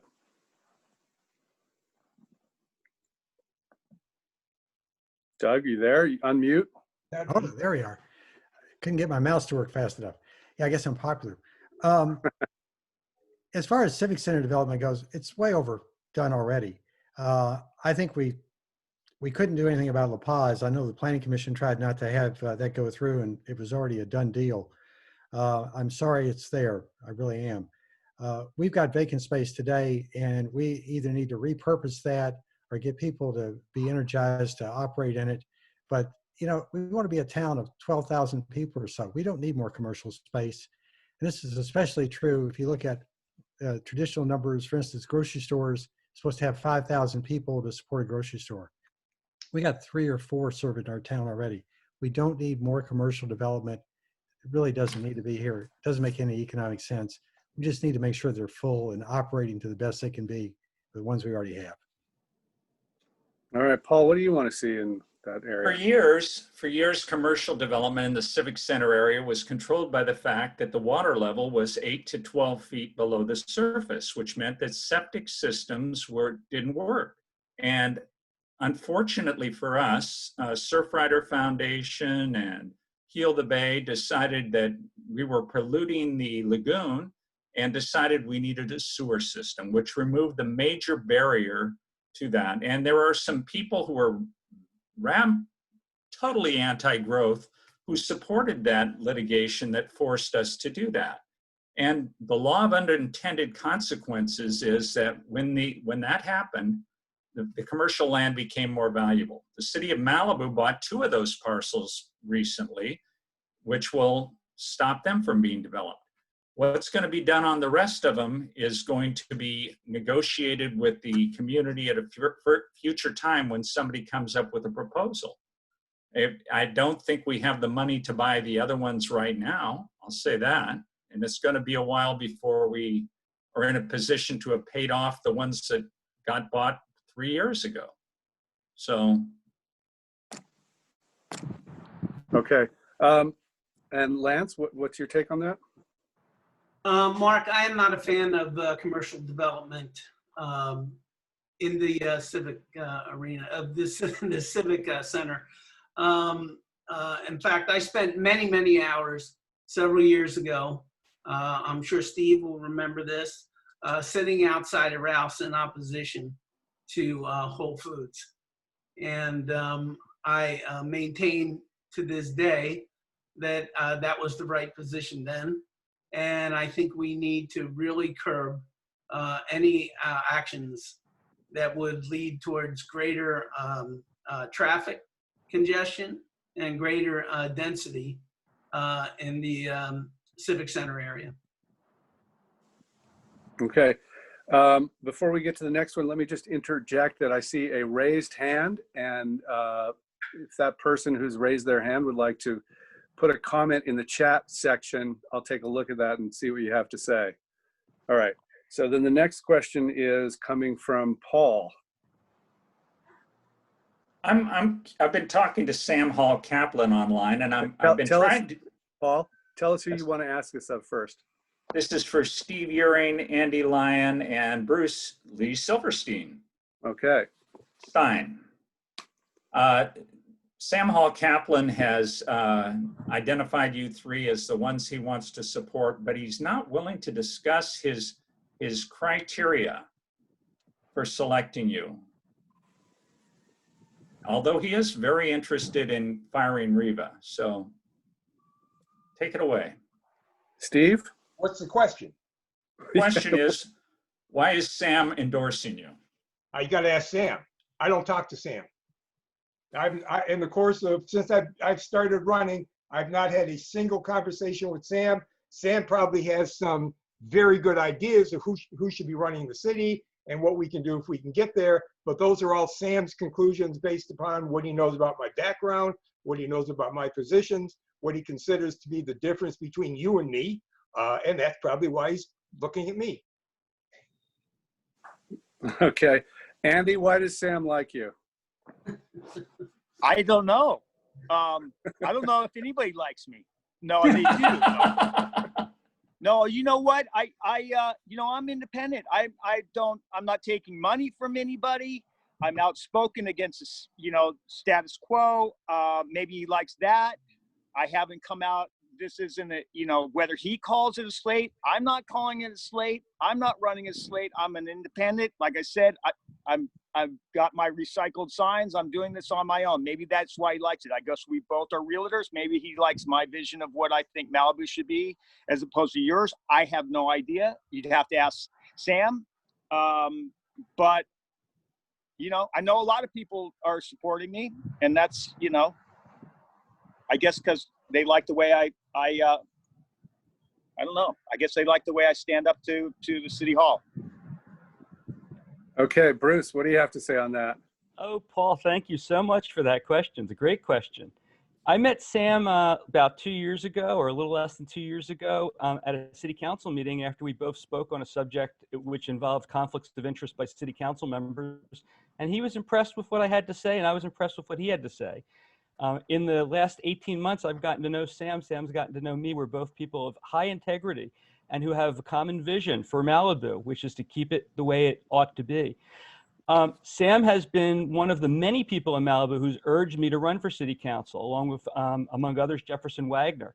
So, I reluctantly threw my hat into the ring. Sam then asked me, who do you think you could work with best among the 8 candidates? And I told him very frankly, Steve and Andy, because I think Steve, Andy, and I have a common goal and have our hearts in the same place and have integrity.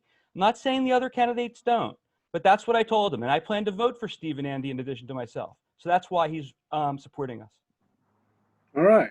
And Andy, you're in the chair. I think you tell us who you want to ask the questions of and fire away. Okay.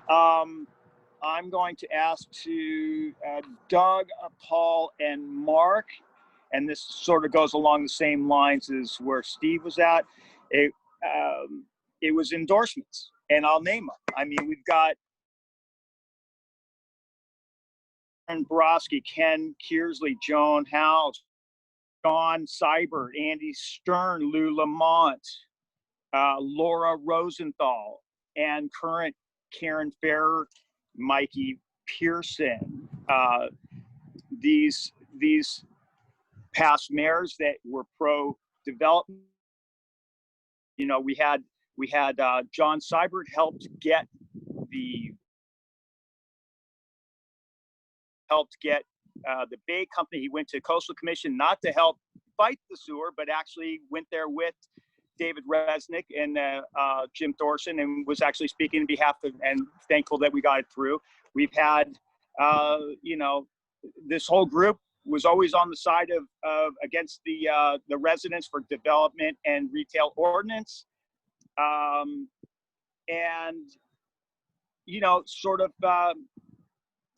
My question is, being that you three come from that same sort of base, how are we going to know, because we have two two sitting council members that you're going to be voting in line with that will be, you know, we got to see whether, you know, we can deal with, we've got Christy who goes all the way back to, Christy goes all the way back to Sharon. Reva, you know, will anything change, or will just be status quo with you guys on the council? Are you going to just fold right into that mix? I mean, it seems that. All right, Andy, you know, I think we got a lot out there. I think they've got a lot to respond to now. I think you got it. You focused it in at the end there. So, Doug, what do you think about that? Unmute. You can tell who the front runners are because we get all the questions. Go back to what I said before. I interviewed the endorsers and they interviewed me. And the questions I really asked them is, given what you know about the way the city has run in the past, about the issues it's faced, the challenge it's going to have from the state and coastal and so forth, you know, what do you think you need in the way of a good city council member? What kind of criteria? And that was the interaction between all of us. One by one, I talked to them to find out if I was the right fit to try and take on the challenges the city's got going forward. Who better to do it than the people who've been in the chair? It's like a football coach saying this team needs a coach like this. And that's what I was asked for. As far as doing the bidding of anybody else, ain't gonna happen. I've been very careful about who I took money from, promises to. I'm my own person, and I don't tell people what they want to hear. I try and do the right thing, and I'll listen to all the people in the city of Malibu. This is about running the city the best we can for everybody. All right. For the record, the candidates who've been asked a question so far, 6 of you have been asked 2 questions each. Bruce, Lance, Steve, Doug, Paul, and who's the? I think I got 3 questions. We've got 2 each on the top ones. So just to level it out there. And next on that question, answering that question, is Paul. I am grateful that the people who actually know what they're doing in this city, who actually have spent time learning how each of the different departments in the city interlock and the different things that get done, have thought enough of me to endorse me for city council for this run today. I've spent the last 30 years working on various committees and things in the city. I've been active in a lot of different campaigns for many people, including most of the people who endorsed me over the last 30 years as well. They know me as a hard worker who is very curious and always willing to try and figure out the answer, and one who most of all asks smart questions and understands the answers. That's why I have endorsers who are supporting me. They think I'll be a reasonable person who actually will continue to try and build reasonable relationships with the county and state people who control an awful lot of our life here. Thank you. Okay, and Mark, how do you respond? Okay, well, Andy, I'm super happy that you asked that question because I don't have any of the same endorsers that the former 2 have. I have a long list of endorsers, the current mayor, Mikey Pearson, being one of them, which is maybe the one that you mentioned in your comment. I think Mikey's a little bit misunderstood. He's made a few decisions that have, he'd probably like to take back if the truth were told. But his heart's in the right place. He's been here. He's a lifelong resident. I know he's a big environmentalist. And I think he's, I think he has a lot of integrity. Pat Healy is also an endorser, and everybody knows Pat and knows that what she's about. And I think if Pat is endorsing me, that tells you a lot about what you need to know about me. So I mean, I guess that's all I have to say on that. Okay, so our next questioner is going to be Rick. And you can tell us who you're going to, 1, 2, or 3 that you want to ask it of. Thank you. I'm going to ask this Andy and Steve Uring. And this is what it's about. In 2016, when I was elected, we were replacing essentially a city council, previous city councils that were seen as being favorably inclined toward development, which some people have talked about. There were a couple of shopping centers, including La Paz and the Whole Foods thing that they sort of supported. And they, the Crummer project comes from that era, and a lot of residential buildings were seen as too big and a lot of variances given away. When we came in 2016, we vowed to get the city back toward the mission statement, and we did that. And we purchased, 29 acres of open space. We prevented the next shopping center. We passed the formula retail ordinance, dark sky ordinance, earth friendly, blah, blah, blah, blah. So we've done a lot of things in harmony with the mission statement of the city of Malibu.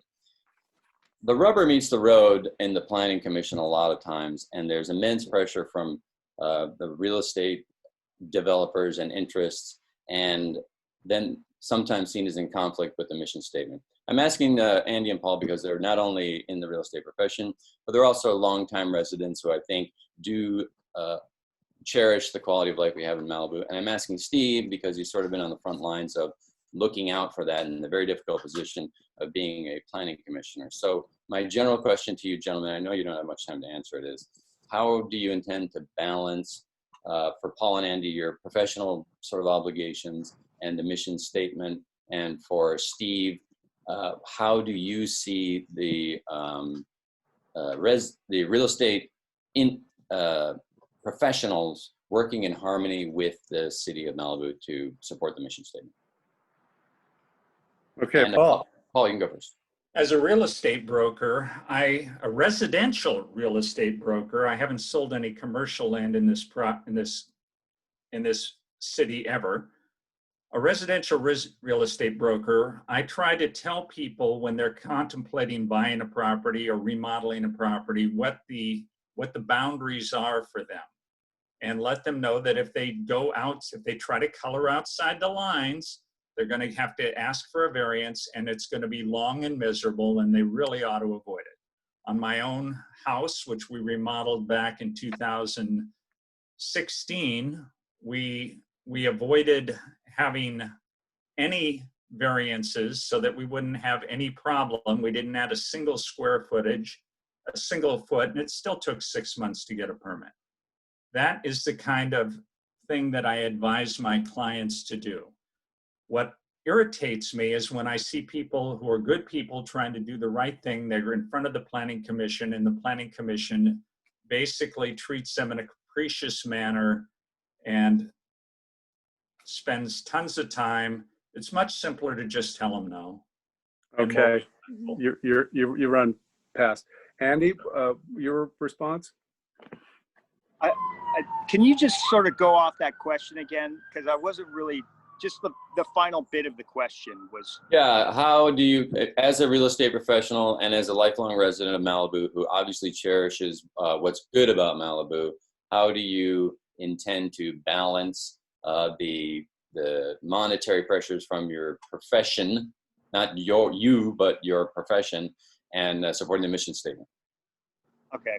Well, as a real estate agent, I mean, I think that making Malibu a better place and a safer place and a cleaner place is going to benefit everybody. I mean, it's going to benefit real estate in general.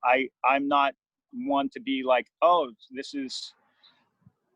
I'm trying to sell you on a, this is close to shopping, or you're going to go to Nobu, and this is this is the benefit of that. I come from a strictly, this is where I grew up, and I would hope that people come here to do that. And if I'm pointing out some bad issues right now, I'm probably hurting myself by trying to fix them, instead of being like a typical real estate agent who would be sweeping that under the carpet and going, let's just not look at that. Schools are great. There's no crime, highways safe, oceans clean, beaches are big, everything's good. I have to look at things and attack them and try and fix them. And that's what I'm doing. And I'm actually putting myself in financial harm's way by bringing these up. But in the long run, eventually I think, it will bring people back here. Families, schools will be better, safer, everything. it starts from the ground up. You can't Okay, just, Andy. All right, Andy. Your third was Steve? That's correct. Okay, Steve? Okay. I disagree with Paul. I don't think on the planning commission, we've tried to treat anybody capriciously. I mean, I've got a fairly clear set of rules. I've got a Malibu Municipal Code, I've got a Coastal Commission LIP, and I've got a general plan. Those are the rules that I'm supposed to follow. I don't have the right to change those rules. I don't have the right to, change the interpretation of those rules. So I think, at least from my perspective, I've tried to do that religiously. And I'll tell you, I mean, the vast majority of the real estate people I deal with, we have no problems. I mean, I do site visits, and almost every project we get, I go out and meet with these people. They tell me what they're trying to do. They explain if there are any issues. We talk about where the problems may pop up. We get most of that resolved before the meeting, and we're able to move this stuff through. There are some people who come in whose vision or mission, okay, is to push the bubble as much as they can to get what they want. And whenever that happens, there's going to be some discussion. There's going to be some back and forth between the commissioners.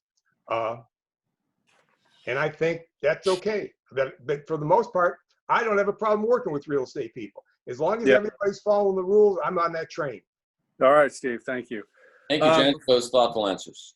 Before we get to the next question, I just wanted to call out that somebody on the chat had some questions about fire department stuff, and I think you guys touched on a lot of fire stuff in your last Zoom forum, right? Is that correct? Yes. Yeah, so I'd refer them to the video on that. They talked a lot about fire already. Okay, and the next questioner is Bruce, and tell us who you want to ask it of. Okay, this question's for Paul, Doug, and Lance. As you know, I'm endorsed by Pat Healy, the co-founder of the Malibu Coalition for Slow Growth. Jefferson Wagner, also a big proponent of slow growth, and a host of longtime Malibu residents who trust me to protect their interests in seeing Malibu remain Malibu. Will you join me in signing a pledge to use every legal tool available to prohibit or prevent the subdivision of large properties into new developments in Malibu, and to work publicly to oppose any such developments in the unincorporated areas adjacent to Malibu? I'll take anything other than the word yes as meaning you are unwilling to pledge to oppose massive growth in and around Malibu. Okay, Paul, what do you say? Bruce, your question reveals the fact that you know nothing about the existing zoning in Malibu or in the areas around Malibu. And that's unfortunate because the city of Malibu has downzoned twice since we became a city and put on slope overlays and done other stuff. I challenge you to find me anything in Malibu that can be subdivided under our rules, for starters. Outside the city limits, are you talking over in Agoura Hills? There's stuff over there that the city has opposed in the past, and I know that the people at the Las Virgenes Federated Homeowners Group, who also didn't want District 29 to fix our water system, will be glad to join you in opposing everything that's over there along the 101 corridor, because those people are going to come here as well. So every hot day we get everybody from there. So yeah, you want to oppose that? I'm all for it. But please find something that's subdividable in this town and tell me about it. Okay, Doug? And unmute. Yeah, I got to remember to do that. When you ask a question, it says, if you don't agree with me, then the answer is no. Paul's right. I've looked at the zoning maps in this town. We've got everything pretty well laid out. I can't imagine where anybody's going to be able to do much at all, and why they would do it. And I'm glad to say that we don't want to have development in other parts of the western end of Los Angeles County, but we have no authority over that. And outside of the moral statement that we'd like for you not to do it, isn't much else is going to happen. Candidly, you're asking for one of those loaded questions that there's no good answer for. And I just think it's kind of a worthless question. I'm sorry, Bruce. All right, Doug, Lance, what do you have to say about that? Bruce, you have a tendency to deal in absolutes, and that can be a trap. First of all, I've stated very forthrightly that I am an opponent of unleashed commercialization. And I'm going to continue to do that. But you're asking me a hypothetical situation. I have a tendency, you may not work this way, but I do. I have a tendency to look at the issues that are before me and to dissect them and to make decisions based on what's in front of me, not what's coming out of your head. So, so I will continue to be deliberative when I'm looking at issues. Should I be on city council, I will weigh those issues very carefully and I will make a decision. But I'm not going to give you an absolute decision that you can then turn around and say, oh, you know, you didn't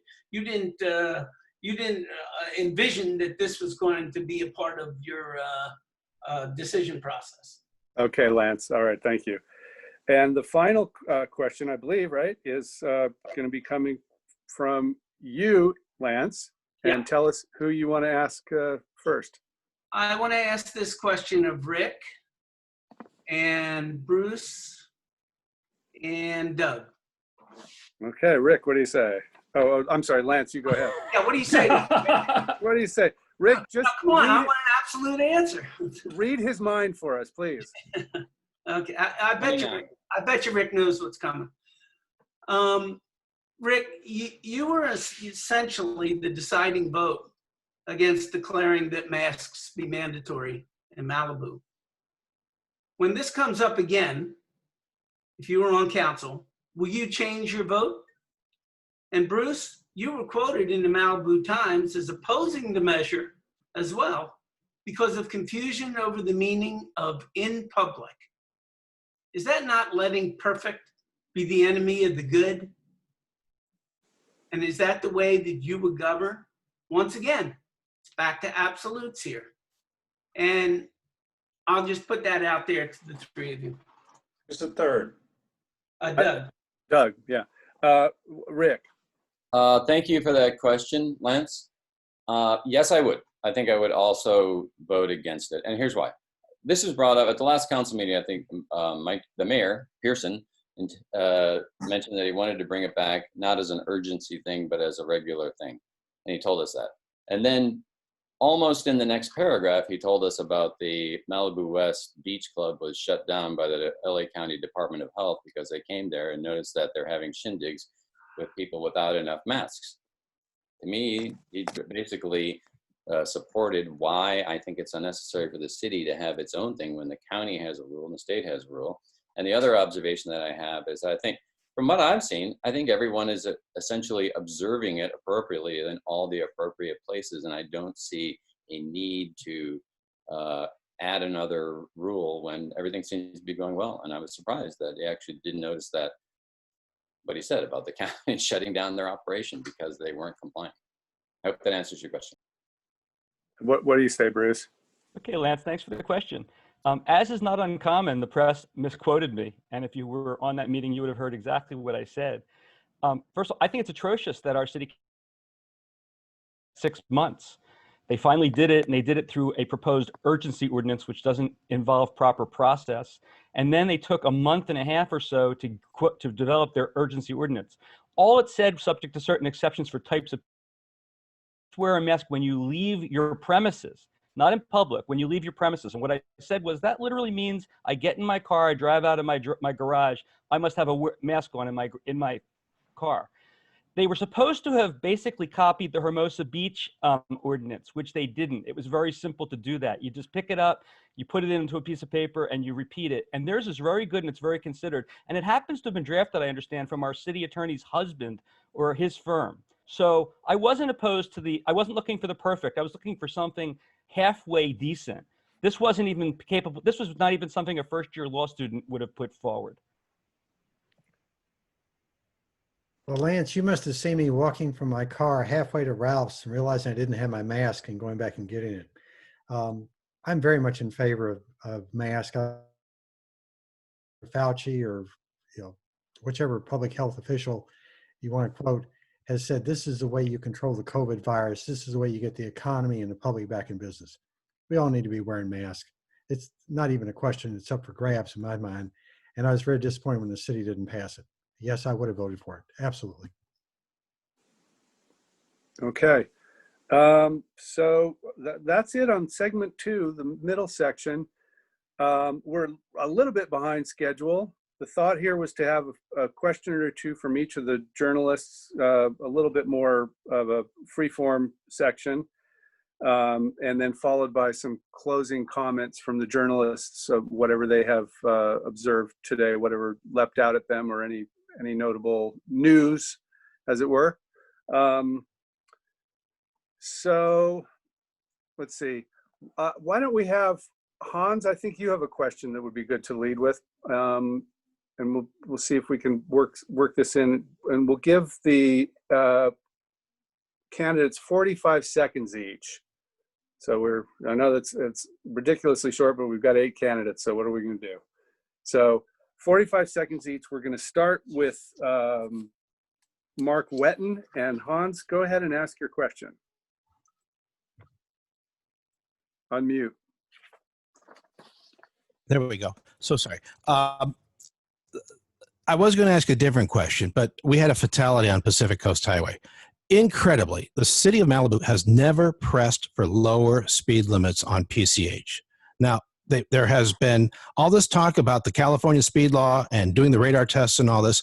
Fact of the matter is, the radar surveys that are done on Pacific Coast Highway are all done in 10-mile increments. So if you do the average speed in 10 miles, you come up with, you have to have a 45, 50, or 55 mile an hour speed limit. Why is there not a 35 mile an hour speed limit at the Malibu Pier and at the most congested intersection in Malibu, the most crashiest one, Las Flores? And will you candidates pledge to get a 35 mile an hour or lower speed limit in the crowded areas, not the whole highway, but places where there's a large number of fatalities that override the state law that says you have to do the radar test? Good question, Hans. And the first respondent would be Mark Wetton. 45 Thanks, seconds. Hans. Yeah, I've actually campaigned on that question. It wasn't particularly through town, but I'll go along with the fact that we should reduce the speed limit through the center of town. It's interesting that the speed limit drops to 45 coming down the hill to Ralph's, where I think it's probably one of the safest sections of highway in Malibu, because there's a center meridian. The road's very wide. There's a good turn lane into the Ralph Shopping Center and so forth. I was talking about in my campaign the section of road along Coral Beach, and that's where I see huge problems, and we all do as we drive through that section, where you have people getting out in the meridian, stopping their cars in the middle of PCH and getting baby strollers out in the meridian, and people trying to park their cars along the section of Coral Beach there, and then parking on the inland side of the street. So I think that is an area also that's very, very ripe for a reduced speed limit. And so I'm all in favor of it. How it gets done, I understand. Mark? Yeah. That's good, Mark. Thanks. And next would be Paul. Hans, you're absolutely correct. A lower speed limit would be great. The only problem we have is dealing with Caltrans. Caltrans, unfortunately, in 16 years on Public Works, I've been fortunate to have several conversations with people who arrive from Caltrans to discuss things. They're always uninformed about the issue. They're uninformed about the area. They don't act interested in learning about the area. If you have a great idea about how to get their attention, I'd be delighted, because when they show up to talk to us and we tell them what we want to talk to them about before they show up unprepared to talk about it. All right, Andy?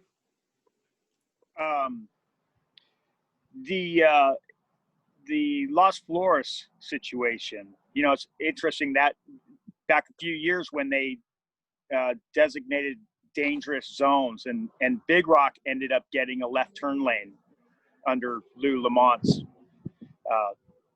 council time, instead of something going towards Las Flores.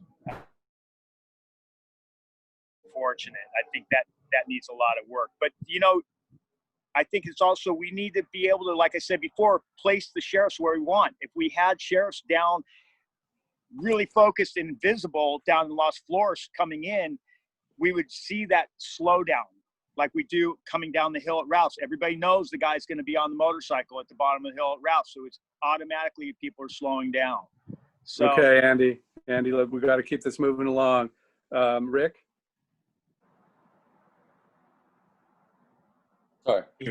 Mark hit on something earlier, which is Las Flores, and that's where the recent fatality happened. And some of these areas are much more dangerous than others. Think about that particular thing where you've got Dukes right there and people walking across the street. Very dangerous. There was another place that had similar issues, which was the bottom of Corral Canyon. We had several fatal accidents against pedestrians versus vehicles in the past years, and then they put in that light and it reduced it. So I'm in favor of considering speed reduction all along the dangerous parts. I don't have a problem with that at all, but I do think that Mark makes a good point where that particular dual intersection right there needs to be re-engineered, and other places that have those things can be re-engineered. And we've had some success stories actually, like with the dividers along Zuma Beach and up by where the Coral Beach Cantina was, and the little meridian that was put in by the Chevron station at Trancas.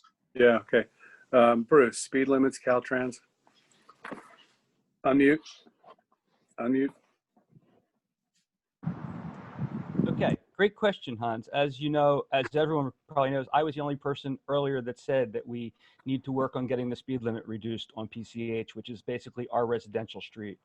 I went on social media after that latest fatality, and I said, the PCH may be a highway for people driving up and down the coast, but it's our main street, lined with homes, lined with parked cars and beachgoers and surfers, and crossed on foot by people all the time. There are stretches of PCH outside of Malibu that have speed limits as low as 25 miles per hour. Multiple portions have 30 to 35 miles per hour, and we should be no different. This is our city street. I can't commit to getting it to be 35, but I can commit to working with the authorities that have the control to try to get that. And I think we should be working very hard to get that done. All right, thanks, Bruce. Lance? In my redesign of Pacific Coast Highway, it does call for the reduction of the speed limit from Topanga Canyon all the way to the Civic Center to 35. And with the reduction in the speed limit and the synchronization of the lights, which is going to take place, we can increase the flow and reduce the speed limits. And with that, of course, comes reduction in traffic noise, improving air quality, reducing runoff into the ocean, improving the character of the highway, reducing the number and severity of accidents, making it more pedestrian friendly. All those things you can get by just having a different design. This can be done within the existing land that we have there allotted to the. Okay, thanks, Lance. Let's try to keep it tightened up here so we can really get through with all the journalists. But Doug, what do you think about this? I don't know if we can go to 35, Hans, but you're absolutely right. The speed limits do need to come down. One of the things that I think we should be doing on PCH, we've got in places in Malibu, the radar recording cameras that says your speed is X miles per hour and so forth. We have the ability on some of those cameras to actually track the speed performance and be able to use that as a traffic study.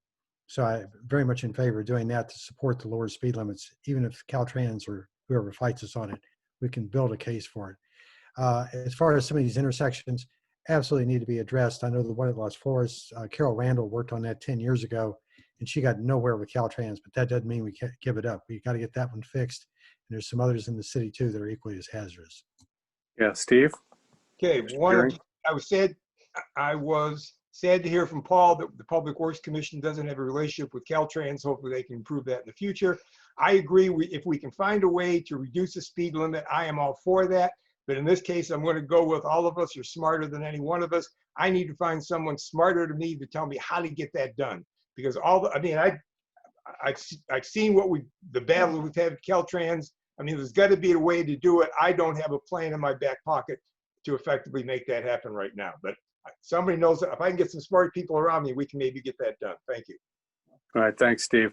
Okay, I think that's everyone on that question. Barbara, do you have a question to pull out of your hat there? How do you do?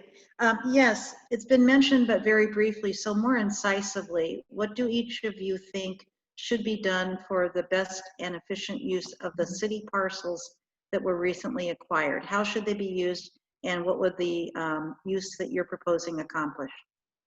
And can I just focus that slightly to say, what is your personal preference? If you could have your way, we don't want the answers that are like, well, we've got to take a bunch of public process, and we all know we want process. Right. But if it was just up to you, what would you have there? Thank you. And the first one, let's go with Paul. Back to the beginning of the order. Well, I now get to tell Steve that I really thought his idea of using the parcel that was bought with park and ride funds as a park and ride lots to give some relief to the homeowners along Carbon Beach and the people is a great idea. I think we should do it.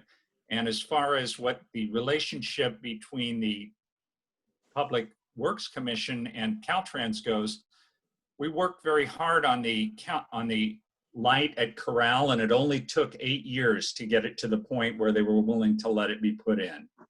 Next opportunity is coming up is that bridge at Las Flores was designed in 32. That's going to be replaced. And so maybe when they replace it, we can do a redesign of both of those intersections. That would be great. Okay. Yeah, good thought. Andy.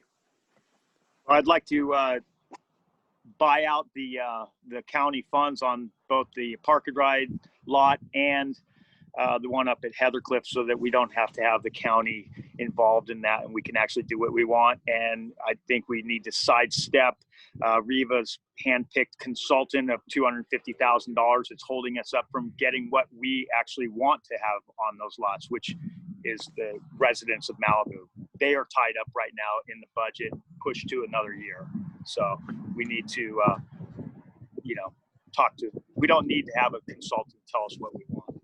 But Andy, what would you want to have done? If you overcome those obstacles, what do you want to have done with those parcels?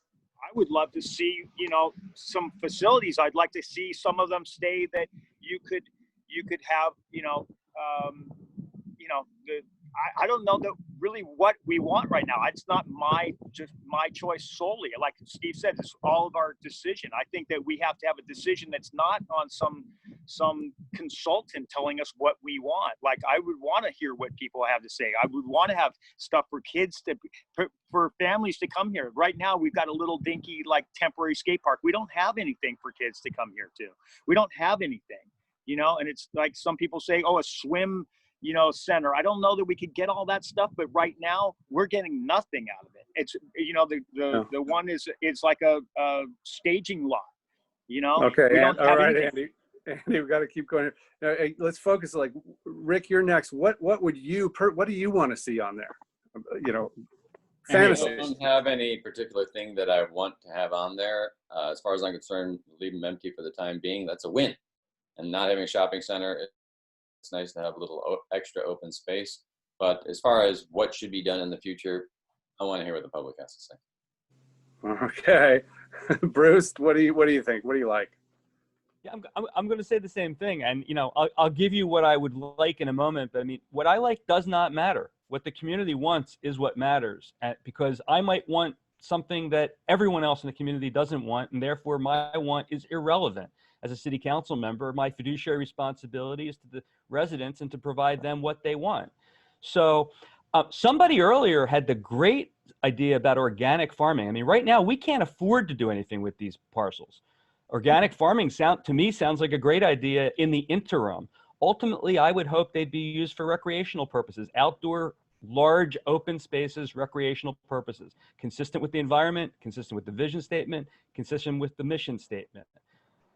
But if everyone in Malibu wanted a building of some sort with a swimming pool or whatever, I'd be in favor of what the people of Malibu want, not for me to decide. All right. Lance, what do you say?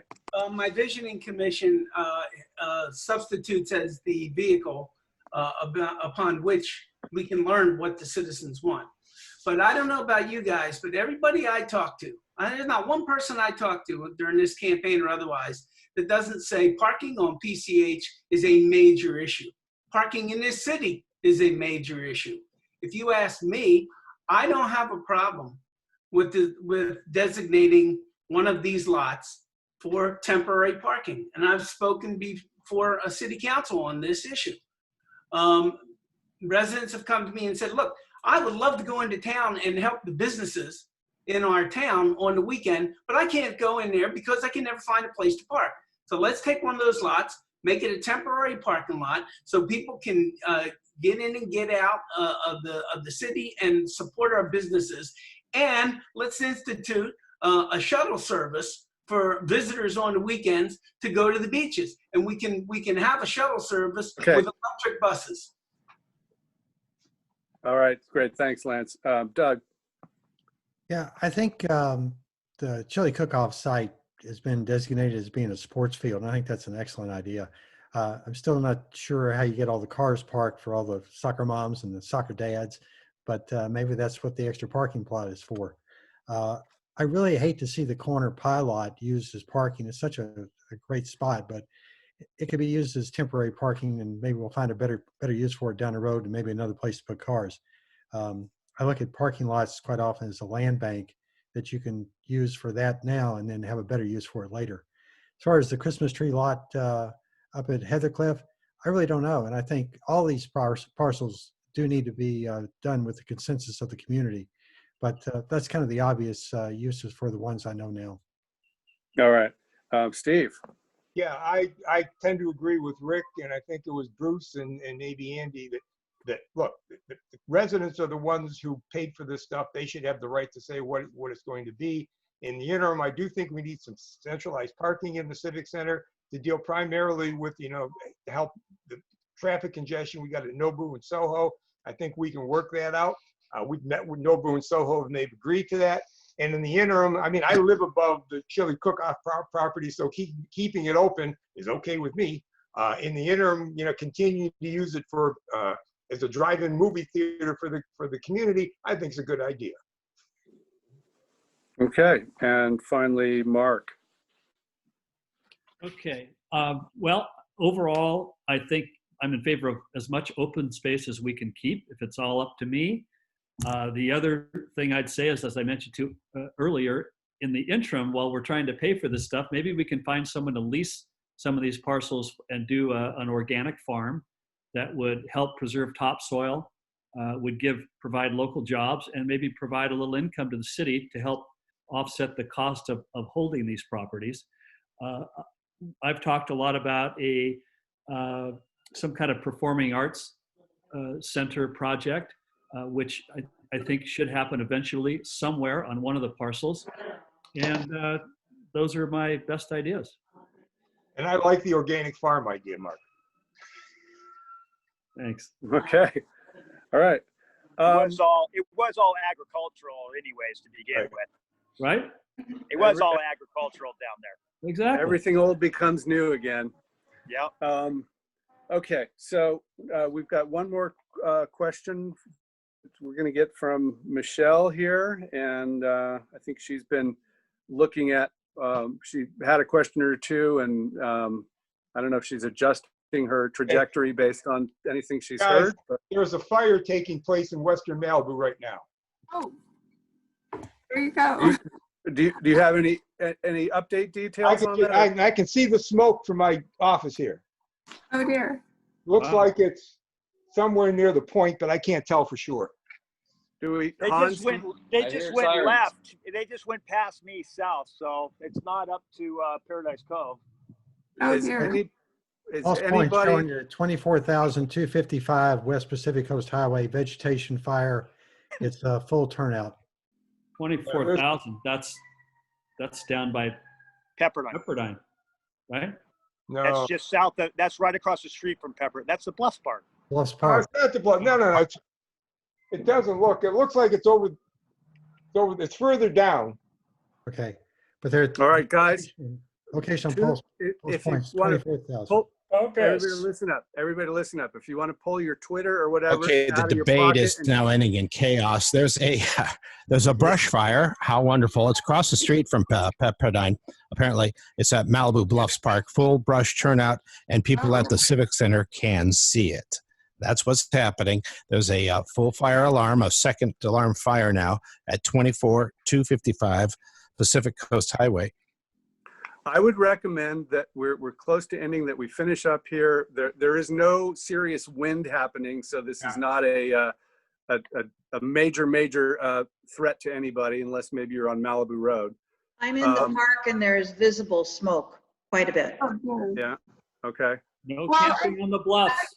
My question, Barbara kind of stole my thunder. I was going to go into about Nobu, Little Soho, about, with alternative parkings or solutions to that. And basically everybody kind of already went through that. So there was a question from one of the people watching. Are you in favor of an arts center? If so, where would it be and when? Maybe that's a question that anybody wants to answer. Did everybody hear that? Are we all calm for the moment? We want to move ahead here?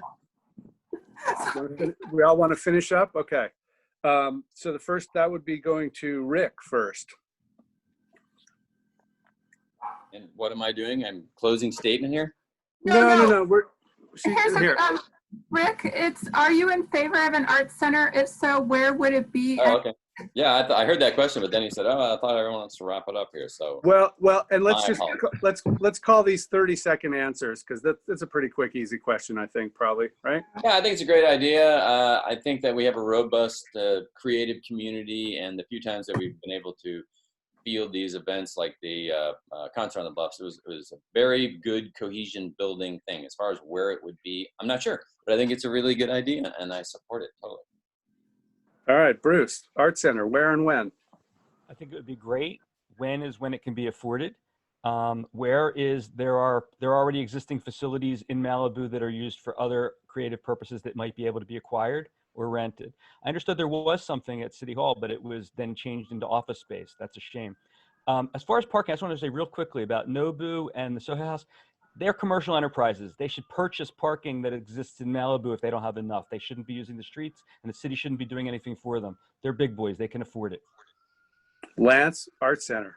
Yes, great idea. Where, when, who knows, but we can figure that out.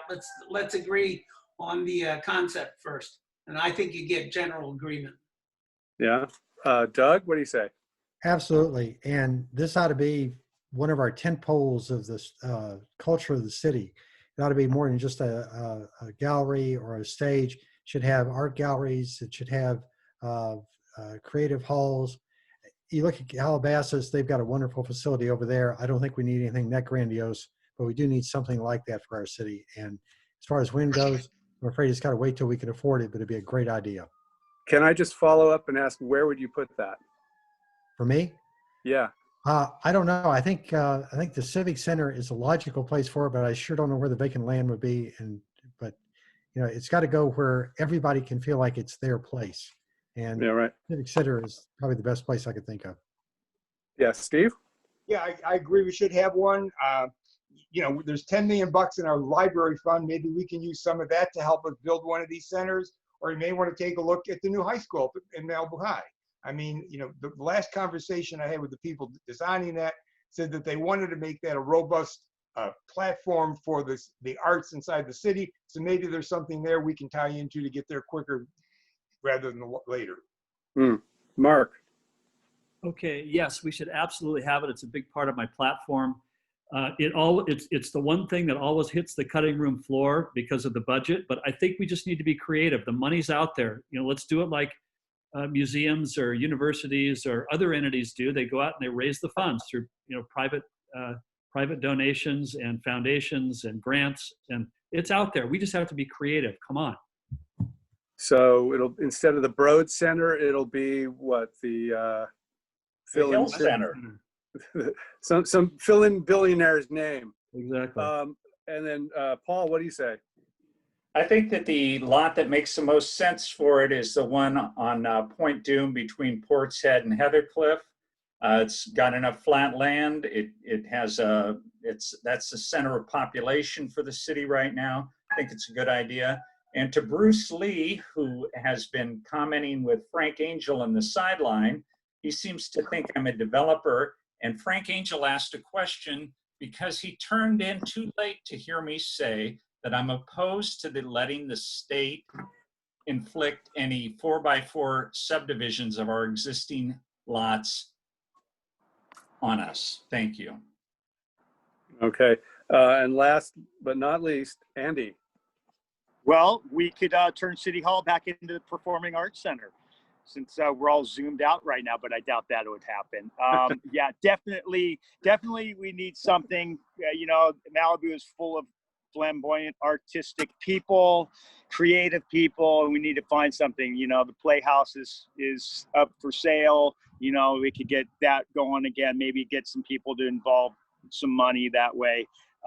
You know, it could take as little as having a flat lot in the center of town and making some kind of, you know, area where, you know, just where things can happen organically.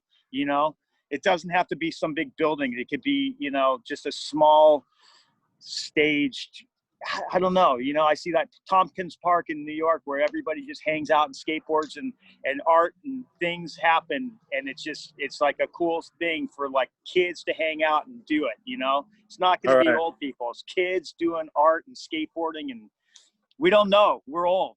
As long as it's got a skateboard in there, that's good. Okay, thank you. You know? Thank you, everybody.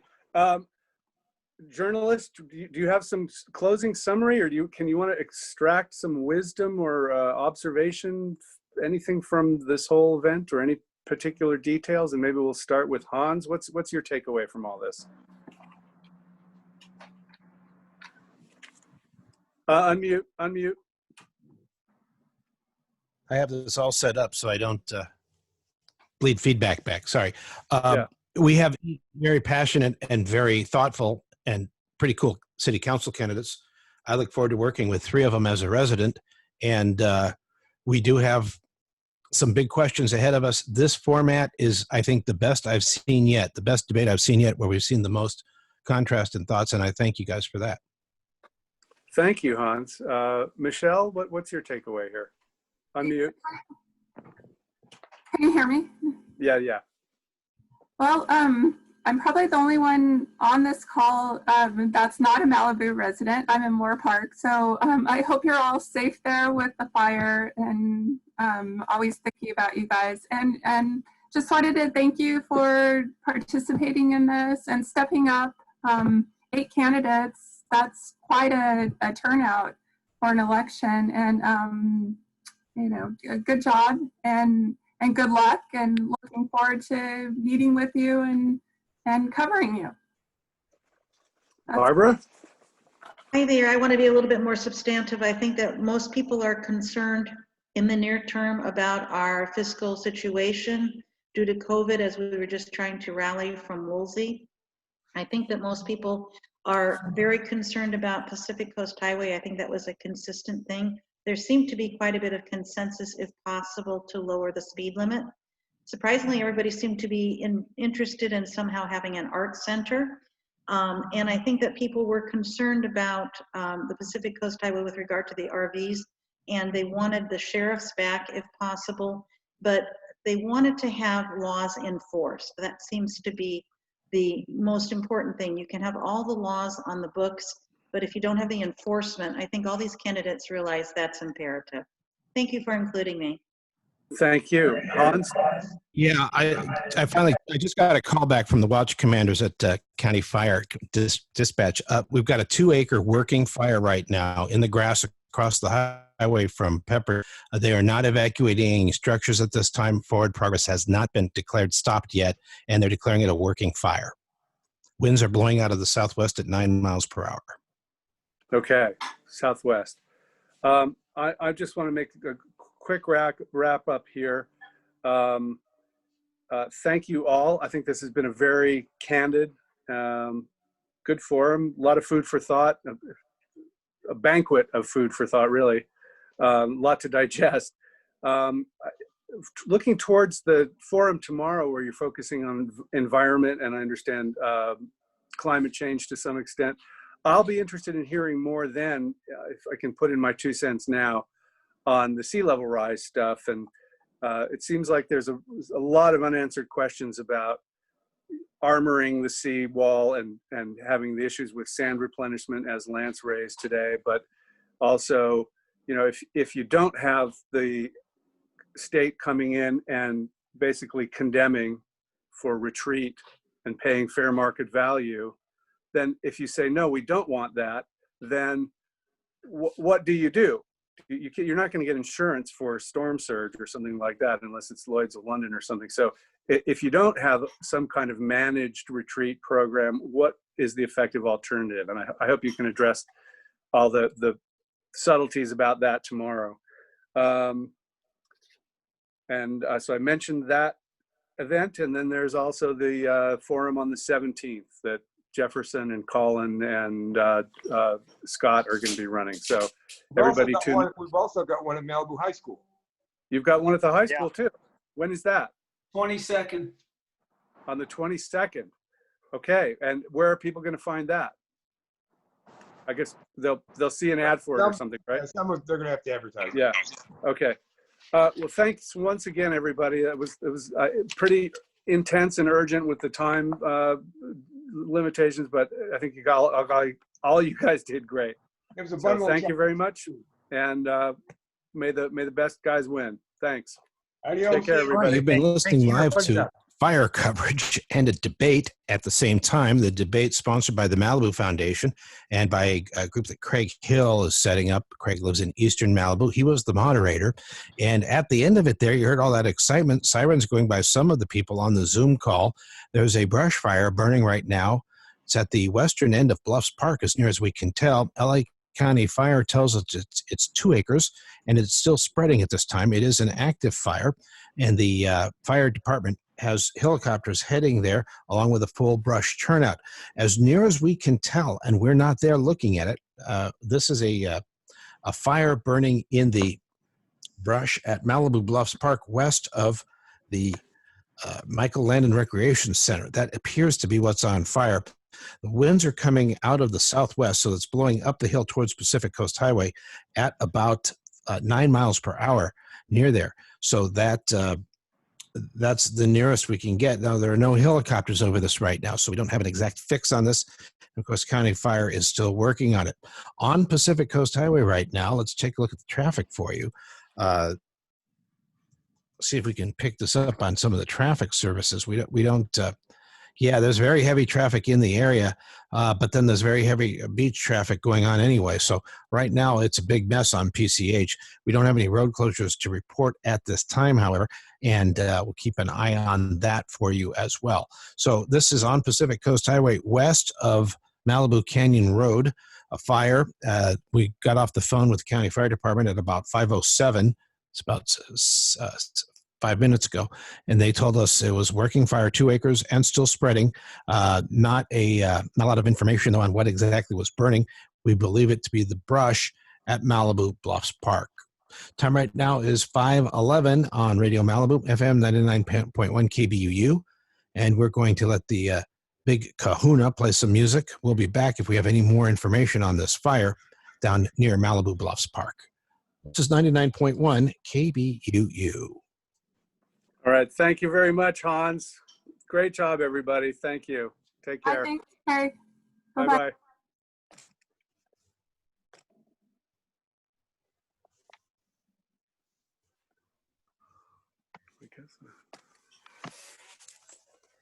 Chat.